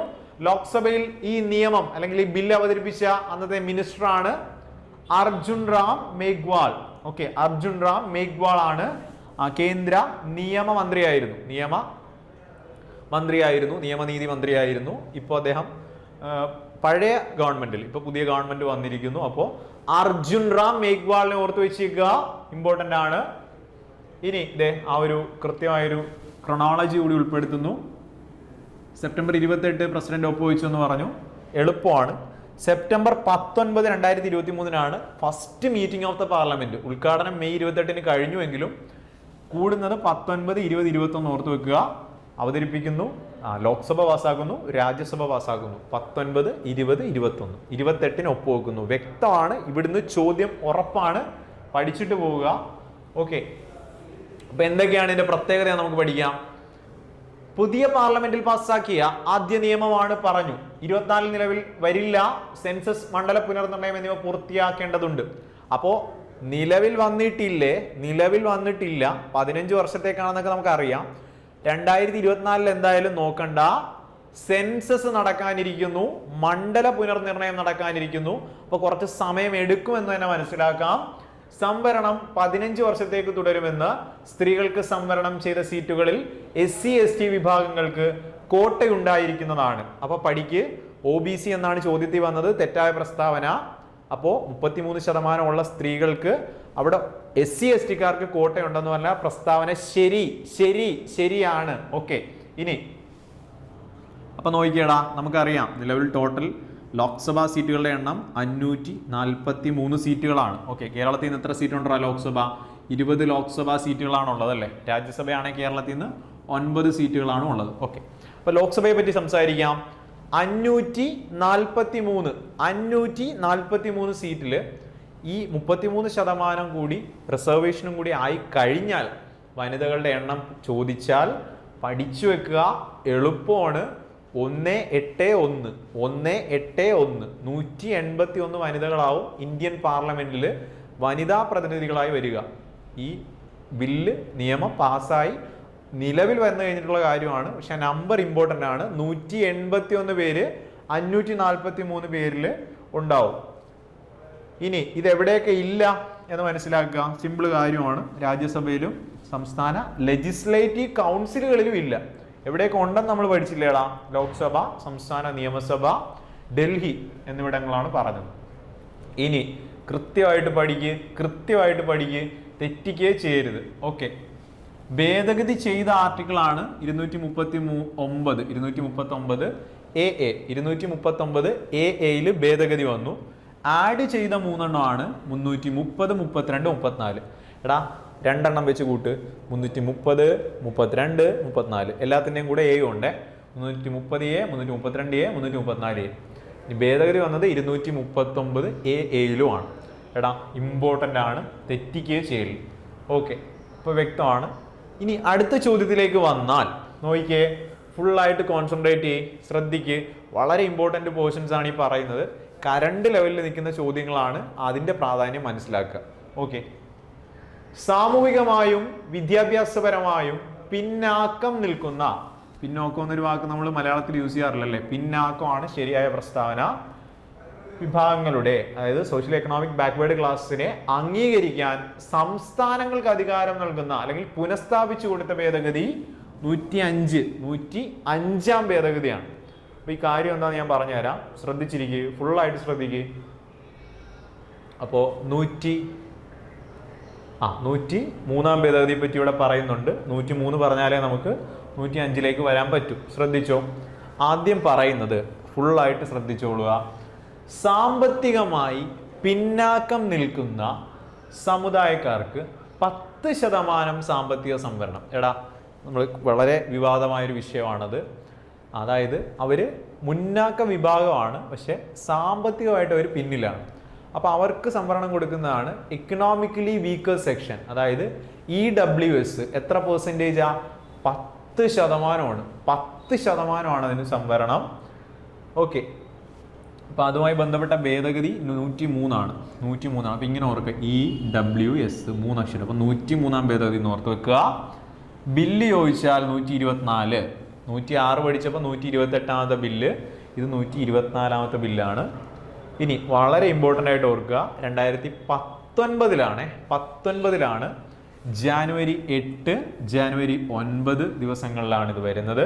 പ്രസിഡന്റ് ഒപ്പുവെച്ചത് ജാനുവരി 12. അപ്പോൾ 2019 ജാനുവരി 8, ജാനുവരി 9, പ്രസിഡന്റ് ഒപ്പുവെക്കുന്നത് ജാനുവരി 12. എന്നാൽ വളരെ ഇമ്പോർട്ടൻ്റ് ഡേറ്റ് 19 ജാനുവരി 14 എന്ത് ചെയ്യുന്നത്? ഈ സാമ്പത്തികമായി പിന്നാക്കം നിൽക്കുന്ന മുന്നാക്കക്കാർക്കുള്ള 10% സംവരണം നിലവിൽ വരുന്നത് 19 ജാനുവരി 14. ഓക്കെ, ആ സമയത്ത് പ്രൈം മിനിസ്റ്റർ മോദി തന്നെയാണ്, പ്രസിഡന്റ് രാംനാഥ് കോവിന്ദാണ്. ഓക്കെ, ഇനി ഈ പോയിന്റ് ശ്രദ്ധിക്കുക. ഈ ഭേദഗതി ബില്ല് അവതരിപ്പിച്ച മന്ത്രി തവാർചന്ദ് ഗെലോട്ടാണ് ആ സമയത്ത്. ഇത് പ്രകാരം ഭേദഗതി ചെയ്ത അനുച്ഛേദങ്ങൾ 15, 16 ആർട്ടിക്കിളാണ്. അപ്പൊ നമുക്കറിയാം 15 എന്ന് പറയുമ്പോൾ എന്താണ്? വിവേചനം പാടില്ല. 16 ആണെങ്കിൽ അവസര സമത്വമാണ്. ഓക്കെ, ഇനി ന്യൂനപക്ഷ വിദ്യാഭ്യാസ സ്ഥാപനങ്ങൾ ഒഴികെയുള്ള സംസ്ഥാനത്തെ എയ്ഡഡ് സ്വകാര്യ വിദ്യാഭ്യാസ സ്ഥാപനങ്ങളിലെ പ്രവേശനത്തിന് സാമ്പത്തികമായി പിന്നാക്കം നിൽക്കുന്ന മുന്നാക്കക്കാർക്കും 10% സംവരണം വ്യവസ്ഥ ചെയ്യുന്നത് 15/6. അപ്പോൾ വ്യക്തമായിട്ട് പഠിക്കുക. എടാ ന്യൂനപക്ഷങ്ങളുടെ ഒഴിച്ചിട്ടുള്ള സ്ഥാപനങ്ങൾ, ഗവൺമെന്റ് എയ്ഡഡ് സ്ഥാപനങ്ങളിൽ ആർക്കും സംവരണം കൊടുക്കുന്നു 10%. EWSകാർക്കും കൊടുക്കുന്നത് ഭരണഘടനാ ആർട്ടിക്കിൾ മാറ്റം വന്നത് 15/6 വിവേചനം പാടില്ല എന്നുള്ളതാണ്. ഇനി അടുത്ത 16 എന്താ പറയുന്നത്? നമുക്ക് അവസര സമത്വം എന്നുള്ള വാക്കിൽ നിന്ന് പിടിക്കാം. 16-ൽ 6 ഇപ്പോൾ 15-ൽ 6 16-ൽ 6 പറയുന്നത്. റിസർവേഷൻ്റെ കാര്യം ആദ്യ സംസ്ഥാനം, അപ്പോൾ നല്ല ചോദ്യം. EWS നടപ്പിലാക്കി ഇന്ത്യയിലെ ആദ്യ സംസ്ഥാനം ഗുജറാത്ത് ആണ് കേട്ടോ. ആദ്യ സംസ്ഥാനം ഗുജറാത്ത് ആണെന്ന് ഓർക്കുക.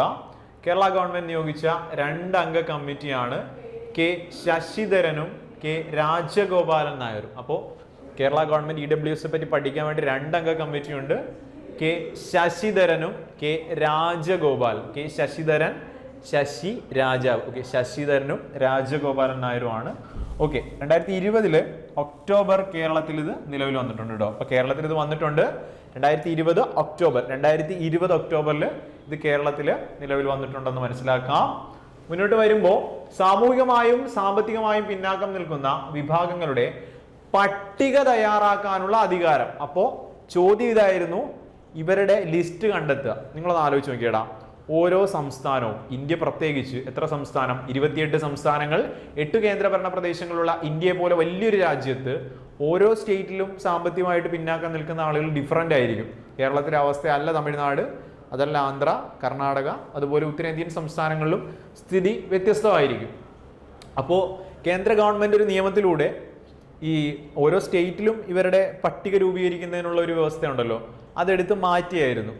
പക്ഷെ അത് വീണ്ടും എന്ത് ചെയ്തു? സ്റ്റേറ്റുകൾക്ക് തന്നെ അധികാരം കൊടുത്തു. അതാത് സ്റ്റേറ്റിലുള്ള EWSകാരെ, പിന്നാക്കക്കാരെയൊക്കെ കണ്ടെത്തേണ്ടത് അതാത് സ്റ്റേറ്റുകൾ തന്നെയാണെന്ന് പറയുന്ന ഭേദഗതിയാണ് 105-ാം ഭേദഗതി. 105-ാം ഭേദഗതി, അതാണ് നമ്മുടെ ചോദ്യം. Bill 127-ാം bill. പഠിക്കാൻ പാടൊന്നുമില്ല, എളുപ്പമാണ്. 128 106, 127 105 എന്ന് ഓർക്കുക. ഇമ്പോർട്ടൻ്റ് ആണ്, ശ്രദ്ധിക്കുക. ഇനി ഇന്ത്യൻ കോൺസ്റ്റിറ്റ്യൂഷന്റെ ഒഫീഷ്യൽ കാലിഗ്രാഫർ ആരാണെന്നൊരു ചോദ്യം. കാലിഗ്രാഫർ ആരാന്ന് ചോദിച്ചാൽ ഉത്തരം നോക്കിയിടാ. ആരാണ് വരുന്നത്? കൃത്യമായിട്ട് പഠിക്കുക, തെറ്റിക്കുക ചെയ്യരുത്. പ്രേം ബിഹാരി നരൈൻ റൈസാദ് ആണെന്ന് ഓർത്ത് വെക്കുക. അടുത്തതിലേക്ക് വരാം, ഡീറ്റെയിൽ ആയിട്ട് പഠിക്കാം. ഭരണഘടനയുടെ കൈയെഴുത്ത് പ്രതി തയ്യാറാക്കിയതാണ് അദ്ദേഹം. ഭരണഘടനയുടെ ഒഫീഷ്യൽ കാലിഗ്രാഫർ ആണ് പ്രേം ബിഹാരി നരൈൻ റൈസാദ് എന്ന് ഓർക്കുക. ഇന്ത്യൻ കോൺസ്റ്റിറ്റ്യൂഷന് ലേ ഔട്ട് തയ്യാറാക്കിയത് നന്ദലാൽ ബോസ് ആണ്. ഓക്കെ, ഒരു ബോക്സ് ഓർക്കുക. ലേ ഔട്ട് തയ്യാറാക്കിയത് നന്ദലാൽ ബോസ് ആണ്. Official calligrapher Prem Behari Narain Raizada. കയ്യെഴുത്ത് പ്രതി എഴുതി തയ്യാറാക്കിയത് പ്രേം ബിഹാരി നരൈൻ റൈസാദ് ആണെന്ന് ഓർക്കുക. ഭരണഘടനയുടെ ഹിന്ദി കയ്യെഴുത്ത് പ്രതി, ഹിന്ദി ആണെങ്കിൽ ഒരു പേരിൽ തന്നെ ഒരു ഹിന്ദി ടച്ച് ഉണ്ട്, വസന്ത് കൃഷ്ണ വൈദ്യയാണ് ഹിന്ദി കയ്യെഴുത്ത് പതിയുമായി ബന്ധപ്പെട്ടത്. അതേസമയം കയ്യെഴുത്ത് പതി മനോഹരമാക്കിയത്, ലേഔട്ട് തയ്യാറാക്കിയതും ആരാണ്? നന്ദലാൽ ബോസ് ആണെന്ന് കൂടി ഓർത്തു വെച്ചേക്കുക. ഇനി ഇവിടുന്ന് ഇപ്പോൾ റീസെന്റ് കുറെ തവണ ചോദിച്ചൊരു ചോദ്യമുണ്ട്. അത് പ്രധാനപ്പെട്ട എത്ര കമ്മിറ്റികൾ, ഈ കോൺസ്റ്റിറ്റ്യൂന്റ് അസംബ്ലിയുമായി ബന്ധപ്പെട്ട് എത്ര കമ്മിറ്റികൾ, എത്ര സബ് കമ്മിറ്റികൾ, അതിൽ പ്രധാനപ്പെട്ട കമ്മിറ്റീസ് ഏതൊക്കെയാണെന്നാണ് നമ്മൾ നോക്കാൻ പോകുന്നത്. ഓക്കെ, അപ്പോൾ പ്രധാനപ്പെട്ട കമ്മിറ്റികളെ പറ്റി പറയുമ്പോൾ കോൺസ്റ്റിറ്റ്യൂന്റ് അസംബ്ലിയുമായി ബന്ധപ്പെട്ട് വിവിധ ഉത്തരവാദിത്തങ്ങൾ നിർവഹിക്കുന്നതിനായി 8 മേജർ കമ്മിറ്റികളും അനേകം മൈനർ കമ്മിറ്റികളും ഉണ്ടായിരുന്നു. ആകെ 22 കമ്മിറ്റികളാണ്. കൃത്യമായിട്ട് പഠിക്ക്, ഉറപ്പിച്ച് വെക്കാം. ഡിഗ്രി ലെവലിൽ പ്രത്യേകിച്ച് ഈ ഒരു മേഖലയിൽ നിന്നുള്ള ചോദ്യമുണ്ട്. പ്രധാനപ്പെട്ട കമ്മിറ്റികൾ 8 കമ്മിറ്റികളാണ്. എന്താണ്? മൊത്തം 22 കമ്മിറ്റികളുമാണ്. നമുക്ക് നോക്കാം 8 കമ്മിറ്റികൾ പ്രധാനപ്പെട്ടത്. വ്യക്തമായിട്ട് പഠിക്കുക. യൂണിയൻ പവർ നെഹ്റു ആണ്. നെഹ്റുവിൻ്റെ കമ്മിറ്റിയാണ്. അപ്പോൾ യൂണിയൻ പവർ കേന്ദ്രത്തിൻ്റെ അധികാരമാണ്. ഓക്കെ, യൂണിയൻ കോൺസ്റ്റിറ്റ്യൂഷൻ കമ്മിറ്റിയും നെഹ്റു ആണ്. തെറ്റിക്കുക ചെയ്യൽ, വ്യക്തമായിട്ട് പഠിക്കും. ഓക്കെ, പ്രൊവിൻഷ്യൽ അപ്പോൾ പ്രവിശ്യകളെ ഓർക്കണേ. പ്രവിശ്യകളെയൊക്കെ ഒന്നിപ്പിച്ച മനുഷ്യനാണ് പട്ടേലാണ്, സർദാർ പട്ടേൽ. അപ്പോൾ union power committee, union constitution committee Nehru ആണ്. ഇനി പ്രൊവിൻഷ്യൽ കോൺസ്റ്റിറ്റ്യൂഷൻ കമ്മിറ്റി പട്ടേലാണ്. ഏറ്റവും സിമ്പിൾ ഡ്രാഫ്റ്റിംഗ് കമ്മിറ്റി അല്ലെങ്കിൽ കരട് കമ്മിറ്റി 7 പേരടങ്ങിയ പ്രധാനപ്പെട്ട കമ്മിറ്റി അംബേദ്കർ ആണ്. അറിയാവുന്ന ഫാക്ട്. 4 കാര്യങ്ങൾ പഠിച്ചേ. ഇനി മൗലിക അവകാശം, അതിൽ തന്നെ പേര് കിട്ടണം, പട്ടേലാണ്. ന്യൂനപക്ഷം, മൗലിക അവകാശ ന്യൂനപക്ഷ കമ്മിറ്റിയാണ് സർദാർ പട്ടേൽ, സബ് കമ്മിറ്റി സർദാർ പട്ടേൽ. ഇനി റൂൾ ഓഫ് പ്രൊസീജിയർ, അതുപോലെ സ്റ്റിയറിംഗ് കമ്മിറ്റി, ഹിയറിംഗ് അല്ല സ്റ്റിയറിംഗ് ആണേ. അപ്പോൾ steering rule Rajendra Prasad, steering committee, ruling committee Rajendra Prasad. വ്യക്തമായിട്ട് പഠിക്കുക. ലാസ്റ്റ് പോയിന്റ് ആണ് സ്റ്റേറ്റ് കമ്മിറ്റി നെഹ്റു ആണ്. ഓക്കെ, കൃത്യമാണ്. 8 കമ്മിറ്റികളാണ് പ്രധാനമായിട്ടുള്ളത്, ആകെ 22 കമ്മിറ്റികളാണ്. ഓക്കെ, അടുത്തായിട്ട് എന്താണ് പറയുന്നത്? ഇന്ത്യൻ കോൺസ്റ്റിറ്റ്യൂഷനിൽ ആർട്ടിക്കിൾ 248 248 ഡാഷ് പ്രതിപാദിക്കുന്നു. നല്ലൊരു ചോദ്യമാണ്, എളുപ്പമുള്ള ചോദ്യമാണ്. എന്താണ്? കേന്ദ്ര ഗവൺമെന്റിന്റെ എക്സിക്യൂട്ടീവ് അധികാരത്തിന്റെ വ്യാപ്തി. അതല്ല എന്തായാലും. ഓക്കെ, കൺകറന്റ് അല്ലെങ്കിൽ സംസ്ഥാന ലിസ്റ്റിൽ ഉൾപ്പെടുത്തിയിട്ടുള്ള ഏതൊരു കാര്യവും സംബന്ധിച്ച് ഏതെങ്കിലും നിയമം നിർമ്മിക്കാനുള്ള കേന്ദ്ര സർക്കാരിന്റെ അധികാരം. ഓക്കെ, അതുമല്ല, തെറ്റാണ്. ഇനി പ്രധാനമന്ത്രിയുടെ ഓഫീസിന്റെ പ്രത്യേക അധികാരം, അതുമല്ല. നമുക്ക് നോക്കാം. കൺകറന്റ് ലിസ്റ്റിലോ സംസ്ഥാന ലിസ്റ്റിലോ ഉൾപ്പെടുത്തിയിട്ടില്ലാത്ത ഏതെങ്കിലും വിഷയവുമായി ബന്ധപ്പെട്ട് ഏതെങ്കിലും നിയമം നിർമ്മിക്കാനുള്ള കേന്ദ്ര ഗവൺമെന്റിന്റെ അധികാരം. ഓക്കെ, സിമ്പിൾ കാര്യമാണ്. ഓക്കെ, യൂണിയൻ ലിസ്റ്റ് ഉണ്ട്, സ്റ്റേറ്റ് ലിസ്റ്റ് ഉണ്ട്, കൺകറന്റ് ലിസ്റ്റ് ഉണ്ട്. ഇത് മൂന്നിലും പെടാത്തൊരു വിഷയം വന്നാൽ, എക്സാമ്പിൾ സൈബർ നിയമം അതിന് ഉദാഹരണമാണ്. അവശിഷ്ട അധികാരമാണല്ലേ, എന്താണ്? റെസ്യൂജറി പവർ എന്ന് പറയും. ആർട്ടിക്കിൾ 248 ആണ്. ഓക്കെ, റെസ്യൂജറി പവേഴ്സ് ആണ്. അപ്പോൾ അതുമായി ബന്ധപ്പെട്ട് പറയേണ്ടത് എന്താണ് റെസ്യൂജറി പവേഴ്സ് എന്ന് പറഞ്ഞു. സ്റ്റേറ്റ്, യൂണിയൻ, കൺകറന്റിൽ ഇല്ലാത്ത ഒരു വിഷയവുമായി ബന്ധപ്പെട്ട നിയമം നിർമ്മിക്കാനുള്ള അധികാരം സെൻട്രൽ ഗവൺമെന്റിനാണെന്ന് മനസ്സിലാക്കുക. ഇനി നിയമനിർമ്മാണ വിഷയങ്ങളുടെ വിതരണം എങ്ങനെയാണെന്ന് നോക്കാം. കേന്ദ്രത്തിനും സംസ്ഥാനങ്ങൾക്കും ഇടയിൽ നിയമനിർമ്മാണ വിഷയങ്ങളുടെ 3 തലത്തിലുള്ള വിതരണം നമുക്കറിയാം. ഓക്കെ, നമ്മൾ പറയുന്നത് ഭരണഘടനയുടെ ഭാഗം 7 ലിസ്റ്റുമായി ബന്ധപ്പെട്ട. ഓക്കെ, 7 ലിസ്റ്റിനെ പറ്റി പ്രതിപാദിക്കുന്നത്. Union, state, concurrent. എളുപ്പമുള്ള കാര്യമാണ്. ഓക്കെ, നമുക്ക് നോക്കാം. വ്യക്തമായിട്ട് പഠിക്കണേ. ദേശീയ പ്രാധാന്യമുള്ള വിഷയങ്ങൾ യൂണിയൻ ലിസ്റ്റിലാണ്. ഈ വിഷയങ്ങളിൽ നിയമനിർമ്മാണത്തിനുള്ള അധികാരം പേര് പോലെ തന്നെ യൂണിയൻ കേന്ദ്ര ഗവൺമെന്റിന് മാത്രമാണ്. പാർലമെന്റിന് മാത്രം നിയമനിർമ്മാണമുള്ള വിഷയങ്ങളാണ് ഇവിടെ വരുന്നത്. പാർലമെന്റാണ്, കേന്ദ്ര ഗവൺമെന്റുമാണ്. വ്യക്തമാണ്. ഇനി നോക്കിയേടാ, സെൻസസ് നമുക്കറിയാം അവസാനം നടന്നത് 2011 ജാതി സെൻസസ് ആദ്യമായിട്ട് നടക്കുന്നത് ബീഹാറിലാണ്. ഓക്കെ, ലോട്ടറി വളരെ ഇമ്പോർട്ടൻ്റ് ആണ്. ലോട്ടറി യൂണിയനാണ്. തപാൽ നിങ്ങൾക്ക് കിട്ടും, റെയിൽവേയും തപാലൊക്കെ കിട്ടും. സെൻസസ് കിട്ടും. ബാങ്കിങ് മാറിപ്പോകരുത്, ബാങ്ക് എല്ലായിടത്തും ഉണ്ടെന്ന് ഓർക്കരുത്. ദേശസാൽക്കരണമൊക്കെ ഓർക്കണം. യൂണിയന്റെ അധികാരമായോണ്ടല്ലേ ദേശസാൽക്കരണം നടന്നത്. അപ്പോൾ ലോട്ടറി യൂണിയനാണ്, തപാല്, ബാങ്കിങ്, സെൻസസ്. പിന്നെ പ്രതിരോധം, വിദേശകാര്യമൊക്കെ നിങ്ങൾക്ക് സിമ്പിളായിട്ട് കിട്ടും. ലോട്ടറിയും ബാങ്കിങ്ങും യൂണിയൻ ലിസ്റ്റാണെന്ന് ഉറപ്പിക്കുക. തുടക്കത്തിൽ 97 വിഷയങ്ങളായിരുന്നു ഉണ്ടായിരുന്നത്. ഓക്കെ, 97 വിഷയങ്ങളായിരുന്നു. 97 യൂണിയൻ 97 വിഷയങ്ങൾ ഉണ്ടായിരുന്നു. ഇപ്പോൾ 98 ആയിട്ടുണ്ട്. അപ്പോൾ ആദ്യം ഉണ്ടായിരുന്നത് കൃത്യമായിട്ട് പഠിക്കുക. 97 യൂണിയനിൽ ഉണ്ടായിരുന്നത്. ഇനി സ്റ്റേറ്റിലേക്ക് വരുമ്പോൾ കാര്യം വ്യക്തമാണ്. സംസ്ഥാനത്തിന് മാത്രമാണ് നിയമം നിർമ്മിക്കാനുള്ള അധികാരമുള്ളത്. തുടക്കത്തിൽ 66. അപ്പോൾ ഇങ്ങനെ പഠിക്കുക. സ്റ്റേറ്റ് 66 ആയിരുന്നു ഉണ്ടായിരുന്നത്. നിലവിൽ 59 വിഷയങ്ങളാണ്. അത് അത്രയും സ്ട്രെസ് ചെയ്തില്ലെങ്കിലും ആദ്യമേ ഉണ്ടായിരുന്നത് കൃത്യമായിട്ട് പഠിക്കണേ. 97 വിഷയമാണ് യൂണിയനിൽ, 66 ആയിരുന്നു സ്റ്റേറ്റിൽ. അപ്പോൾ നമുക്കിവിടെ കൃത്യമായിട്ട് പഠിച്ചിട്ട് പോകണം. പോലീസ്, ജയില്. അപ്പോൾ നോക്കിയേ, പോലീസ്, ജയില്. അപ്പം മദ്യം, പോലീസ്, ജയിൽ. അപ്പോൾ മദ്യപിച്ചതിന് പോലീസ് ജയിലിൽ അടച്ചു. ഇത് എളുപ്പമുള്ള കാര്യമാണ്. പോലീസ്, ജയില്, മദ്യം. ഇനി കൃഷി, ആരോഗ്യം എപ്പോഴും ചോദിക്കുന്ന പോയിന്റുകളാണ് ഉൾപ്പെടുത്തിയിരിക്കുന്നത്. സംസ്ഥാന ലിസ്റ്റാണ് ഞാൻ പറയുന്നത്. സ്റ്റേറ്റ് ഗവൺമെന്റ് ആണ് അധികാരം. 66 വിഷയങ്ങൾ ഉണ്ടായിരുന്നു. പോലീസ്, മദ്യം, ജയില്, കൃഷി, പൊതുജന ആരോഗ്യം ഇമ്പോർട്ടൻ്റ്. ഇനി വാഹന നികുതി, വാഹന നികുതി, ജലസേചനം എന്നിവ. ജലസേചനം. ഇനി അടുത്തത് കൺകറന്റ് ലിസ്റ്റ് ആണ്. നിങ്ങൾക്ക് അറിയാം, പൊതുവെ 2 കൂട്ടർക്കും നിയമം നിർമ്മിക്കാം. സംസ്ഥാനങ്ങൾക്കും പാർലമെന്റിനും നിയമനിർമ്മാണമുള്ള വിഷയങ്ങളെ ഉൾക്കൊള്ളുന്ന ലിസ്റ്റാണ്. അത് കൺകറന്റ് ആണ്. അപ്പോൾ ഇവിടെ നിലവിൽ 52 വിഷയമായിരുന്നു, തുടക്കത്തിൽ 47. അപ്പോൾ കൃത്യമായിട്ട് പഠിക്കുക. ഒന്നുകൂടെ പറഞ്ഞുതരാം. യൂണിയനിൽ ആദ്യം ഉണ്ടായിരുന്നത് 97 വിഷയമാണ്, സ്റ്റേറ്റിൽ 66 ആണ്, കറണ്ടിൽ 47 ആണ്. ഓക്കെ, 97, 66, 47 ഇമ്പോർട്ടൻ്റ് ആണ്. ഇനി 5 വിഷയങ്ങളെ സ്റ്റേറ്റിൽ നിന്ന് 5 വിഷയങ്ങളെ എടുത്ത് കൺകറൻറ്റിലോട്ട് ഇട്ടു. അപ്പോൾ വളരെ ഇമ്പോർട്ടൻ്റ് ആയിട്ട് പഠിക്കുക, കൃത്യമായിട്ട് പഠിക്കട, വളരെ ഇമ്പോർട്ടൻ്റ്, എപ്പോഴും ചോദിക്കുന്നതാണ്. 42nd അമെൻമെൻ്റ് ആണ്, 76 ആണ്, 76-ലെ 42ാം ഭേദഗതി, മിനി കോൺസ്റ്റിറ്റ്യൂഷൻ, ചെറു ഭരണഘടന എന്നൊക്കെ അറിയപ്പെടുന്ന 42ാം ഭേദഗതി 76-ലാണ് ഈ സംഭവം. 5 വിഷയങ്ങളും കൃത്യമായിട്ട് പഠിച്ചോ. ഏതൊക്കെയാണ്? വനം, വിദ്യാഭ്യാസം, ഏതാണ്? അളവ് തൂക്കം, സുപ്രീം കോടതി, ഹൈക്കോടതി ഒഴികെയുള്ള കോടതികളിലെ ഭരണ സമ്പ്രദായം, വൈദ്യുതി. 5 വിഷയങ്ങളാണ്.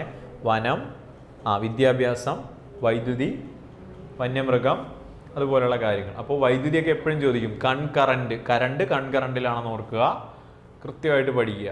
ഓക്കെ, ഇനി അവശിഷ്ടമാണ് പറയുന്നത്. ഇപ്പോൾ നമ്മൾ ക്വസ്റ്റ്യൻ ഇതായിരുന്നു, 248 248മായി ബന്ധപ്പെട്ട ചോദ്യം, റെസിഡ്വറി പവേഴ്സ് എന്നുള്ളൊരു ചോദ്യമായിരുന്നു. അപ്പോൾ കൃത്യമാണ്. ഇനി സംശയമില്ല, 3ലും പെടാത്ത പുതിയൊരു വിഷയവുമായി ബന്ധപ്പെട്ടൊരു നിയമനിർമ്മാണം അല്ലെങ്കിൽ ലെജിസ്ലേഷൻ വരുന്നത് റെസിഡ്വറിയിലാണ്. ആർട്ടിക്കിൾ നമ്മൾ പറഞ്ഞു 248 ആണ്. 1ൽ ഉൾപ്പെടാത്തതാണ് ഇവിടേക്ക് കൊണ്ടുവരിക. എപ്പോഴും എക്സാമ്പിളായിട്ട് ചോദിക്കുന്ന ഒരു സാധനമാണ് സൈബർ ലോ എന്ന് പറയുന്നത്. സൈബർ ലോ ആണ്, സൈബർ നിയമമാണ്. ഓക്കെ, ഇനി ഈ ആശയം കടമെടുത്തിരിക്കുന്നത് കാനഡയിൽ നിന്നാണ്. അപ്പോൾ ഇത് കാണാനൊന്നും പഠിക്കല്ലേടാ, സിമ്പിളായിട്ട് പഠിക്കുക, വ്യക്തമായിട്ട് പഠിക്കുക. 4 കാര്യമാണ് പറഞ്ഞത്, അതിൽ ഒരേ ഒരെണ്ണം മാത്രമേ ഓസ്ട്രേലിയ ഉള്ളൂ. അപ്പോൾ ഇങ്ങനെ പഠിക്കണേ. എടാ, നമ്മൾ കങ്കാരുവിനെയല്ല എപ്പോഴും ഓർക്കുക. ഓസ്ട്രേലിയ എന്ന് പറയുമ്പോൾ നമ്മുടെ മനസ്സിൽ കങ്കാരുക്കളെ വരും. ഓക്കെ, അപ്പോൾ കറന്റ് മാത്രമാണ് ഓസ്ട്രേലിയ. Current Australia. ബാക്കി 3ഉം കാനഡ. ഏതൊക്കെ? യൂണിയൻ, സ്റ്റേറ്റ്, അതുപോലെ റെസിഡ്വറി. കാനഡ വ്യക്തമായിട്ട് പഠിക്കുക. ഓക്കെ, അപ്പോൾ നമ്മൾ പറഞ്ഞു റെസിഡ്വറിയിൽ പൂർണ്ണാധികാരം കേന്ദ്രത്തിനായിരിക്കും നിയമം നിർമ്മിക്കാനെന്ന് മനസ്സിലാക്കുക. ഓക്കെ, ഇനി അടുത്ത ചോദ്യമാണ്, ഇന്ത്യയിൽ ആദ്യമായിട്ട് ലോക്കൽ സെൽഫ് ഗവൺമെൻറ്റുകളിൽ, തദ്ദേശ സ്ഥാപനങ്ങളിൽ സ്ത്രീകൾക്ക് 50% സംവരണം നൽകിയ ആദ്യ സംസ്ഥാനമാണ് ബീഹാർ എന്ന് പറയുന്നത്. ബീഹാറാണ്, തെറ്റിക്കുകയും ചെയ്യരുത്, നല്ല ചോദ്യമായിരുന്നു. കേരളത്തിലും 50% ഉണ്ട്, പക്ഷേ കേരളം ആദ്യമല്ല എന്ന് ഓർക്കുക. അപ്പോൾ ഇന്ത്യൻ തദ്ദേശ സ്ഥാപനങ്ങളുടെ പിതാവ് എന്നറിയപ്പെടുന്ന ആളാണ് റിപ്പൺ പ്രഭു. ആരാണ്? ഇന്ത്യൻ തദ്ദേശ സ്ഥാപനങ്ങളുടെ പിതാവാണ് റിപ്പൺ പ്രഭു എന്ന ആള്. ഇനി Magna Carta of local government എന്നറിയപ്പെടുന്ന 882 റെസൊല്യൂഷൻ ഉണ്ട്. എടാ, അപ്പൊ ചോദ്യം വ്യക്തമായിട്ട് പഠിക്കടാ, കാര്യം ക്ലിയർ ആയിട്ട് കേക്ക്. എന്തോ ഞാൻ പറയുന്നത്, 882 ഒരു റെസൊല്യൂഷൻ ഉണ്ട്. എന്താണ്? 1882 resolution of local self government. അപ്പോൾ റിപ്പണുമായി ബന്ധപ്പെട്ടാണ് ആ പോയിന്റ് പഠിക്കുക. ഇന്ത്യൻ തദ്ദേശ സ്ഥാപനങ്ങളുടെ പിതാവാണ്. അപ്പോൾ ഇന്ത്യൻ തദ്ദേശ സ്ഥാപനങ്ങളുടെ Magna Carta 882 resolution of local self government ആണ്. ഇനി ഏറ്റവും ബേസ് കാര്യമാണ്, എല്ലാവർക്കും കിട്ടുന്ന ഒരു മാർക്കാണ്, സിമ്പിൾ ഫാക്റ്റ് ആണ്, ഗ്രാമസ്വരാജ് എന്ന ആശയം ഗാന്ധിയുമായി ബന്ധപ്പെട്ടിരിക്കുന്നു. ആദ്യമേ ഉപയോഗിച്ചതും ആശയം കൊണ്ടുവന്നതും ഒക്കെ നമ്മുടെ മഹാത്മാ ഗാന്ധി തന്നെയാണ്. ഈ കോൺസ്റ്റിറ്റ്യൂഷനിൽ പഞ്ചായത്തുകളുടെ രൂപീകരണം നമ്മൾ ഓൾറെഡി ഡിസ്കസ് ചെയ്തു. എപ്പോഴാ? DPSP പഠിച്ചപ്പോൾ, ഡയറക്റ്റീവ് പ്രിൻസിപ്പിൾസ് ഓഫ് സ്റ്റേറ്റ് പോളിസിയിൽ നമ്മൾ ഓൾറെഡി പറഞ്ഞു കഴിഞ്ഞ കാര്യമാണ്. അനുച്ഛേദം 40 എന്ന് നമ്മൾ പറയുകയുണ്ടായി. ഇനി നമ്മൾ നോക്കിക്കേടാ, വ്യക്തമാണ്, ശ്രദ്ധിച്ചോ. പഞ്ചായത്ത് രാജ് എന്ന പദം ടേം ആണ്, കൃത്യമായിട്ട് പഠിക്കുക. പഞ്ചായത്ത് രാജ് എന്ന പദം ആദ്യമായിട്ട് ഉപയോഗിച്ചത് ജവഹർലാൽ നെഹ്റു ആണ്. എടാ, മാറിപ്പോരുതേ, ഗാന്ധിയുടെ പോയിന്റ് ഒക്കെ കാണുമ്പോൾ ഗാന്ധിജി ആണെന്ന് ഓർക്കരുത്. ഗ്രാമസ്വരാജ് ഗാന്ധി, ഗ്രാമസ്വരാജ് ഗാന്ധിയാണ്. പഞ്ചായത്തി രാജ് നെഹ്റു ആണ്. ഓക്കെ, വ്യക്തമാണ്. ഇനി ഇന്ത്യൻ പഞ്ചായത്ത് രാജ് സംവിധാനത്തിന്റെ ശില്പി എന്നും ഇന്ത്യൻ പഞ്ചായത്ത് രാജ് സംവിധാനത്തിന്റെ പിതാവ് എന്നും അറിയപ്പെടുന്നത് ബൽവന്ത് റായ് മേത്ത. വ്യക്തമാണ്, വളരെ ഇമ്പോർട്ടന്റ് പോയിന്റ് ആണ്, റീസെന്റ് റിപ്പീറ്റഡ് ചോദ്യമാണ്. എന്താണ്? ഇന്ത്യൻ പഞ്ചായത്ത് രാജ് സംവിധാനത്തിന്റെ ശില്പി, ഇന്ത്യൻ പഞ്ചായത്ത് രാജ് സംവിധാനത്തിന്റെ പിതാവ് ബൽവന്ത് റായ് മേത്ത. തദ്ദേശ സ്വയംഭരണ സ്ഥാപനങ്ങളുടെ പിതാവാണ് റിപ്പൺ പ്രഭു. ക്വസ്റ്റ്യൻ തമ്മിൽ ക്ലാഷ് ആയി പോവരുത്. ഇന്ത്യയിൽ പഞ്ചായത്ത് രാജ് സംവിധാനം നിലവിൽ വന്ന ആദ്യ സംസ്ഥാനം രാജസ്ഥാനാണ്. ഓക്കെ, പഞ്ചായത്ത് രാജ് സംവിധാനം രാജസ്ഥാൻ.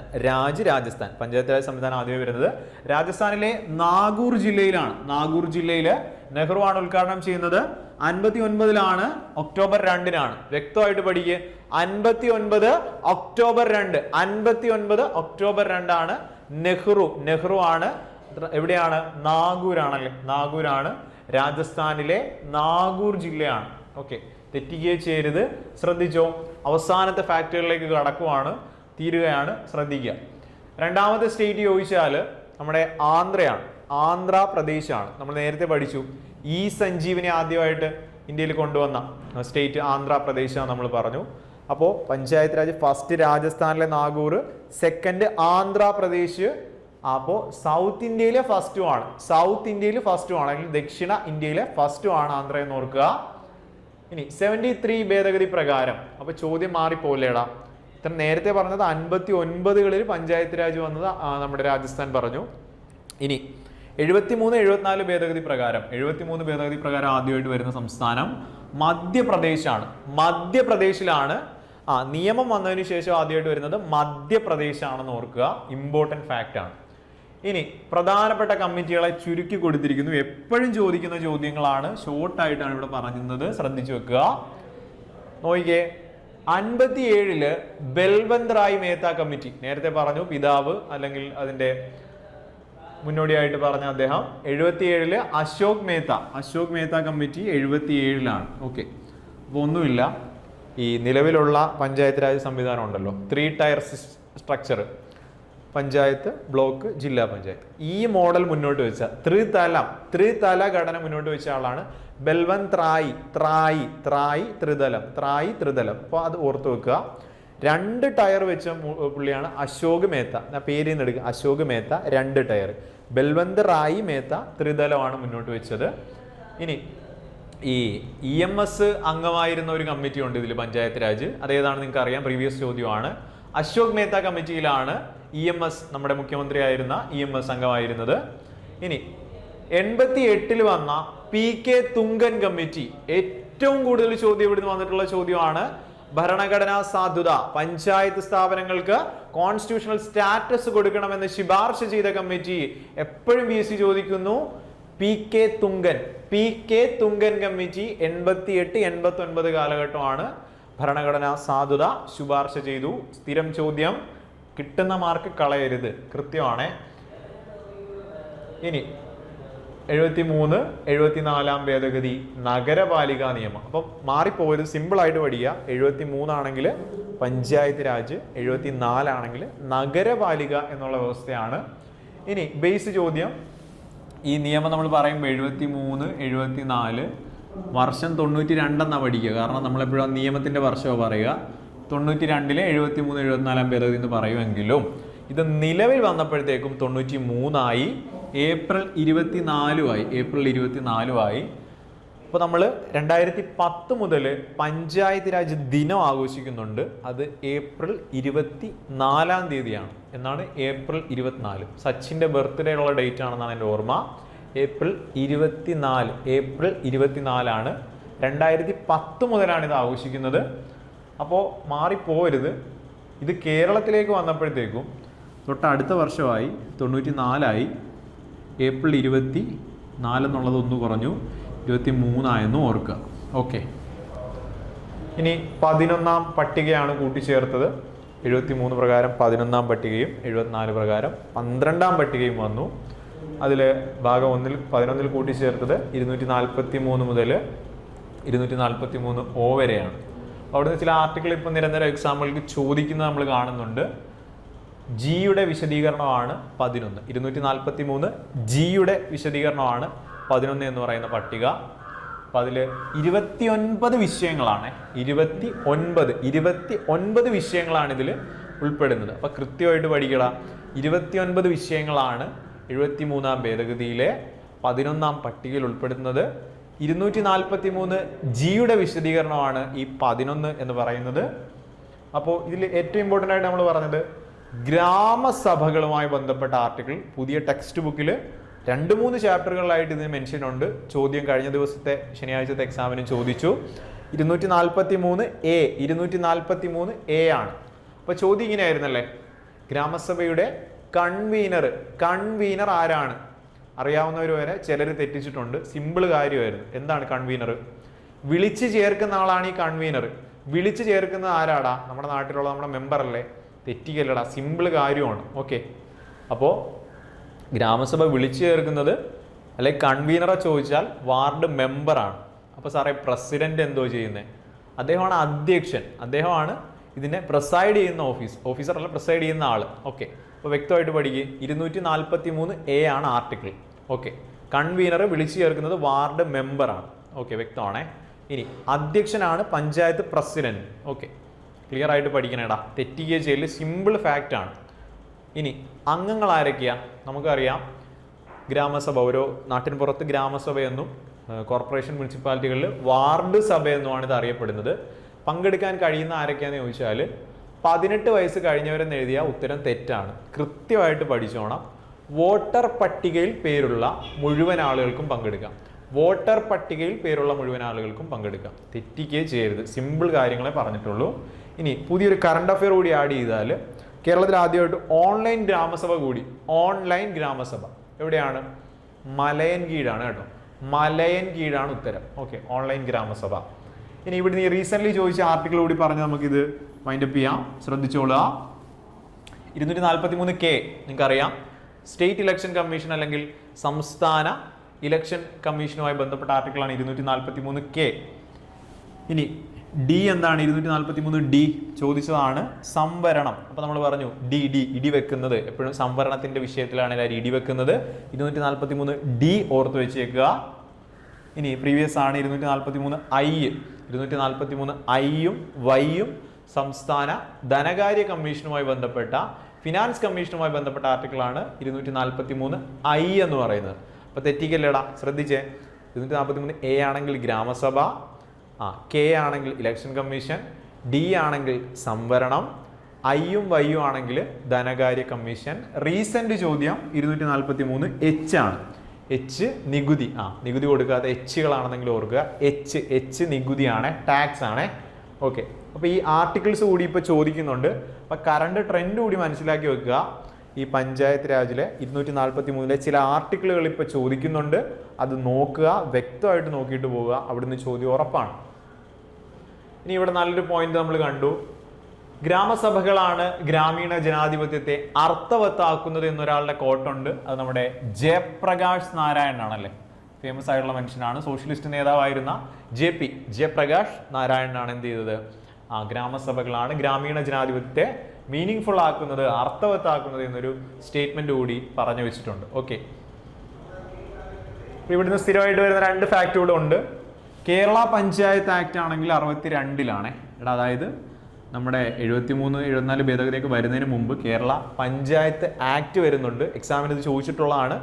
62 ജാനുവരി 1-നാണ്. എന്നാൽ കേരള പഞ്ചായത്ത് രാജ് നിയമം വരുന്നത് നമ്മൾ നേരത്തെ പറഞ്ഞു 94 ഏപ്രിൽ 23.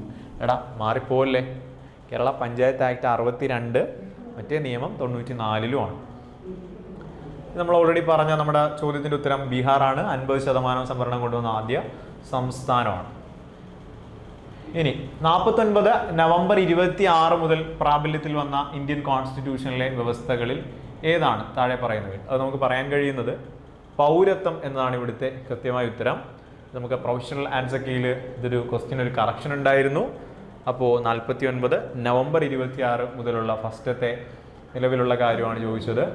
അടുത്ത ചോദ്യം നമ്മുടെ നോർമൽ എക്സാമുകളിൽ പറയാത്ത ഡിഗ്രി ലെവലിൽ മാത്രം ഫോക്കസ് ചെയ്യുന്ന പോയിന്റാണ്. ഈ എമർജൻസി എന്നൊരു പ്രൊവിഷൻ അല്ലെങ്കിൽ അടിയന്തരാവസ്ഥ എന്നൊരു പ്രൊവിഷൻ.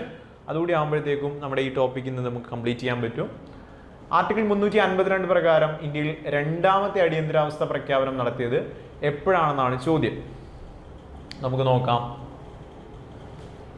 സംസ്ഥാന അടിയന്തരാവസ്ഥയെക്കുറിച്ച് പ്രതിപാദിക്കുന്ന ആർട്ടിക്കിൾ. ആദ്യം തന്നെ പ്രധാനപ്പെട്ട ആർട്ടിക്കിളുകൾ മനസ്സിലാക്കി വെക്കുക. 352, 356, 360, 52, 56, 60, 352. Okay. Failure of constitutional mechanism എന്നാണ് 356 അറിയപ്പെടുന്നത്. അപ്പോൾ 52 ആണെങ്കിൽ ദേശീയം, 56 ആണെങ്കിൽ സംസ്ഥാനം, 60 ആണെങ്കിൽ സാമ്പത്തികം. അപ്പോൾ 56 സത്യം പറഞ്ഞാൽ കോൺസ്റ്റിറ്റ്യൂഷനിൽ പറയുന്ന വാക്ക് ഇങ്ങനെയാണ്: ഫെയിലിയർ ഓഫ് കോൺസ്റ്റിറ്റ്യൂഷണൽ മെക്കാനിസം എന്നാണ് പറയുക. സംസ്ഥാനത്തിന്റെ ഭരണം കേന്ദ്രം ഏറ്റെടുക്കുന്നു. ഇതറിയപ്പെടുന്നത് പ്രസിഡന്റ് ഭരണം എന്നാണ്. ഇന്നടുത്ത് പ്രസിഡന്റ് ഭരണം ഏർപ്പെടുത്തിയെന്ന് കേട്ടിട്ടുണ്ടാവും. ഭരണഘടനാ പ്രകാരം എമർജൻസി എന്ന വാക്ക് ഉപയോഗിക്കാത്ത അടിയന്തരാവസ്ഥ ഏതാണെന്ന് ചോദിച്ചാലും നല്ല ചോദ്യമാണ്. എടാ, കോൺസ്റ്റിറ്റ്യൂഷനിൽ എമർജൻസി എന്ന വാക്ക് ഉപയോഗിക്കുന്നില്ല, പകരം ഫെയിലിയർ ഓഫ് കോൺസ്റ്റിറ്റ്യൂഷണൽ മെക്കാനിസം എന്നാണ് ഉപയോഗിക്കുന്നത്. അതെവിടെയാണെന്ന് ചോദിച്ചാൽ 356 സ്റ്റേറ്റ് എമർജൻസി എന്നാണ് നമ്മൾ പറയാറുള്ളത് പൊതുവെ. ഓക്കെ,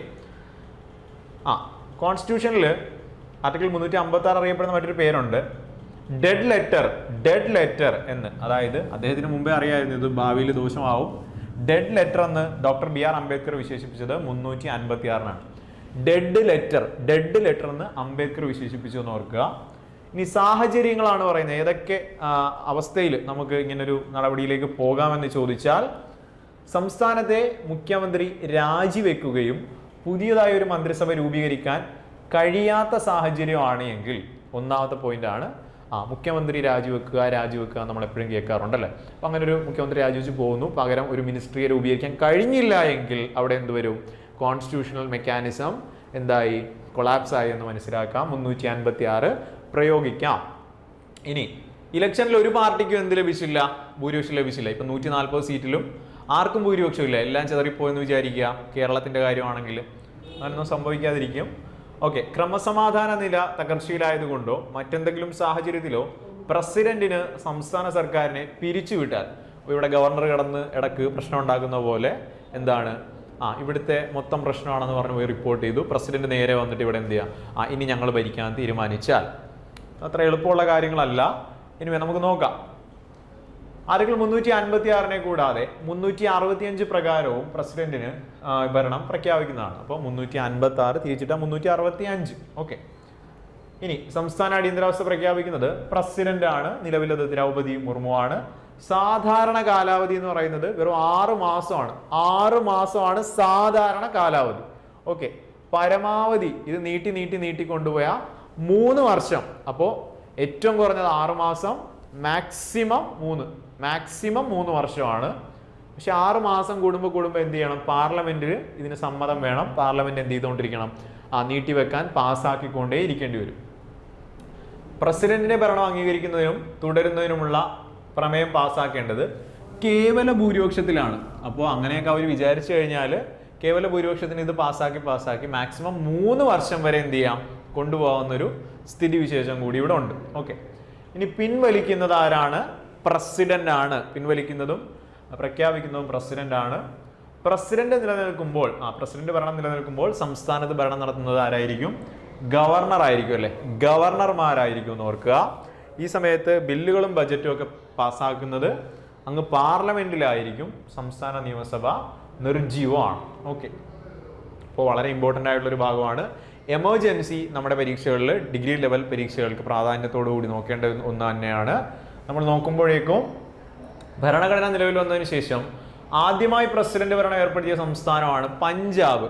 കോൺസ്റ്റിറ്റ്യൂഷൻ 50 വരുന്നു. 51 പഞ്ചാബില് പ്രസിഡന്റ് ഭരണം വരുന്നുണ്ട്. ആദ്യം ദക്ഷിണേന്ത്യൻ സംസ്ഥാനം ചോദിച്ചാൽ ആന്ധ്രാപ്രദേശ് ആണ്. 54 ഓക്കെ, കൃത്യമായിട്ട് പഠിക്കുക. 51 പഞ്ചാബിലാണ്. സ്വതന്ത്ര ഇന്ത്യയിൽ, അല്ലെങ്കിൽ സ്വതന്ത്ര ഇന്ത്യ അല്ല, റിപ്പബ്ലിക്കായ ഇന്ത്യയിൽ ഫസ്റ്റ് പഞ്ചാബിലാണ് സ്റ്റേറ്റ് എമർജൻസി. ദക്ഷിണ ഇന്ത്യയിൽ ആന്ധ്രാപ്രദേശ് 54. ഓക്കെ, ഇനി ഭരണഘടനാപരമായി തിരഞ്ഞെടുത്ത സംസ്ഥാന ഗവൺമെന്റിനെ പിരിച്ചുവിട്ടുകൊണ്ട് ആദ്യമായി പ്രസിഡന്റ് ഭരണം സ്ഥാപിച്ചത് കേരളത്തിലാണ്. 59 നമുക്ക് അറിയാവുന്ന നമ്മുടെ അനുഭവമാണ്. അതായത് തിരഞ്ഞെടുക്കപ്പെട്ട ഒരു ഭരണകൂടമാണ് ഉണ്ടായിരുന്നത്. EMS ഗവൺമെന്റ് ആണ്. ഫസ്റ്റ് ഗവൺമെന്റിനെ 59 പിരിച്ചുവിടുന്നുണ്ടല്ലേ. ഓക്കെ, ഏതാണ്? അത് കേരളമാണ്. അപ്പൊ ചോദ്യം വ്യക്തമായിട്ട് പഠിക്കുക. പഞ്ചാബ് ആദ്യം, സൗത്ത് ഇന്ത്യൻ സ്റ്റേറ്റ് ആണെങ്കിൽ ആന്ധ്രാപ്രദേശ്. തിരഞ്ഞെടുക്കപ്പെട്ട ഗവൺമെന്റിനെ ഓടിച്ചു വിട്ടത് കേരളമാണ്. 59. ഇനി കേരളത്തിൽ എത്ര തവണയാണ് ഇതുവരെ? നല്ല ചോദ്യമാണ്. കേരളത്തിൽ ഇതുവരെ എത്ര തവണ? കേരളത്തിൽ ഇതുവരെ 7 തവണ. 7 തവണയാണ്. 56 ആദ്യം കേരളം രൂപീകരിച്ചപ്പോൾ തന്നെ എന്ത് ചെയ്തു? അടിയന്തരാവസ്ഥയുണ്ട്, കാരണം അന്ന് ഗവൺമെന്റ് ഇല്ല. ഓക്കെ, ഇനി അവസാനം 82 അപ്പോൾ ഒരുപാട് കാലമായല്ലേ. ഓക്കെ, 56 ആദ്യം, 82 അവസാനം. 56 ആദ്യം, 82 അവസാനം. ഇതുവരെ 7 തവണയാണ് വന്നിട്ടുള്ളത്. ഇനി കേരളത്തിൽ ഏറ്റവും കൂടുതൽ കാലം നിലനിന്നത് 64-67 പീരീഡാണ്. ഇപ്പോൾ ഏതാണ്ട് ഒരു 3 വർഷം മാക്സിമം നിന്നിട്ടുണ്ട്. നോക്കിക്കേ, 64-67 കാലഘട്ടത്തിൽ കേരളത്തിൽ വലിയ പീരീഡ് ഓഫ് ടൈമിൽ നിന്നു എന്ന് ഓർക്കുക. ഇതുവരെ 7 തവണയാണ് ഉണ്ടായിരുന്നത്. ഓക്കെ, ആദ്യം 56 കേരളം രൂപീകരിച്ചപ്പോൾ തന്നെ, ഏറ്റവും അവസാനം 82-ലുമാണ്. 64-67 വലിയൊരു ഡ്യൂറേഷനിൽ തന്നെയാണ് നമ്മുടെ ഏറ്റവും കൂടുതൽ കാലം നിന്നത്. ഇനി ഏറ്റവും കൂടുതൽ തവണ പ്രസിഡന്റ് റൂൾ വന്നത് മണിപ്പൂരാണ്. നമ്മുടെ ഇപ്പൊ പ്രശ്നങ്ങളൊക്കെ നടക്കുന്ന മണിപ്പൂര്, ഇന്ത്യയുടെ രത്നം എന്നറിയപ്പെടുന്ന മണിപ്പൂരാണ്. അപ്പൊ ഏറ്റവും കൂടുതൽ തവണ എത്ര തവണയാടാ? 10 തവണ. കേരളം 7ആണ്, ഇത് 10 തവണയാണെന്ന് ഓർക്കുക. ഇനി തവണയാണെങ്കിലാണ് മണിപ്പൂര്. ഏറ്റവും കൂടുതൽ പീരീഡ്, കാലം ചോദിച്ചാൽ പീരീഡ് പഞ്ചാബ് കൂടെ ഓർത്തു വെക്കുക. എടാ മാറിപ്പോലേ, കൺഫ്യൂസ്ഡ് ആവരുത്.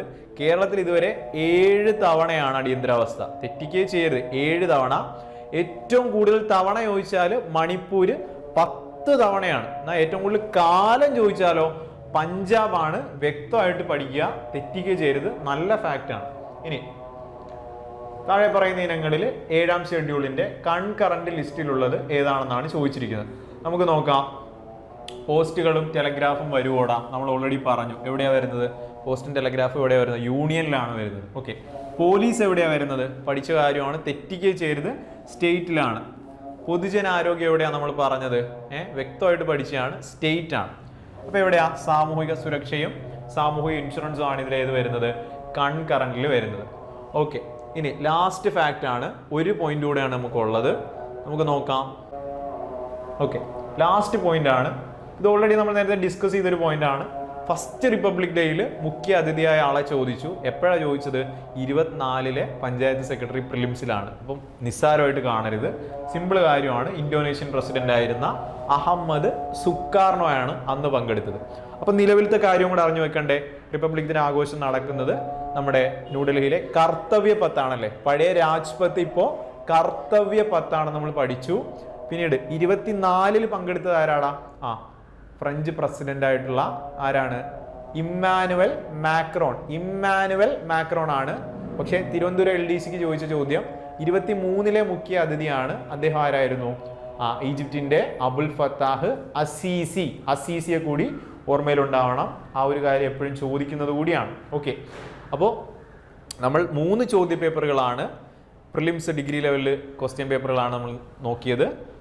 ഓരോ മേഖലയും, അതായത് കോൺസ്റ്റിറ്റ്യൂഷൻ്റെ ഭാഗത്തു നിന്നുള്ള മേഖലകൾ വളരെ ഡീപ്പായിട്ട് നമ്മൾ നോക്കി. അപ്പം ഏതൊക്കെ ഏരിയ ആണെന്നുള്ളൊരു ഐഡിയ നിങ്ങൾക്ക് കിട്ടിയിട്ടുണ്ടാവും. അവിടെ കൂടുതൽ സ്ട്രെസ് ചെയ്യുക. കറൻ്റ്ലി ഉള്ള ട്രെൻഡാണ് നമ്മൾ പറയുന്നത്. പിന്നെ വരാൻ പോകുന്ന എക്സാമിന് കൂടുതൽ ഹെൽപ്ഫുൾ ആവും. ഓക്കെ, അപ്പോൾ നമുക്ക് കൂടുതൽ വീഡിയോ ആയിട്ട് നമുക്ക് പിന്നീട് കാണാം. പിന്നെ നന്നായിട്ട് നിങ്ങൾ റെഫർ ചെയ്തിട്ട് തന്നെ പോവുക, പഠിത്തം കൂടുതൽ സ്ട്രോങ് ആക്കുക. മറ്റൊരു വീഡിയോയിൽ നമുക്ക് കാണാം. എവർക്കും താങ്ക്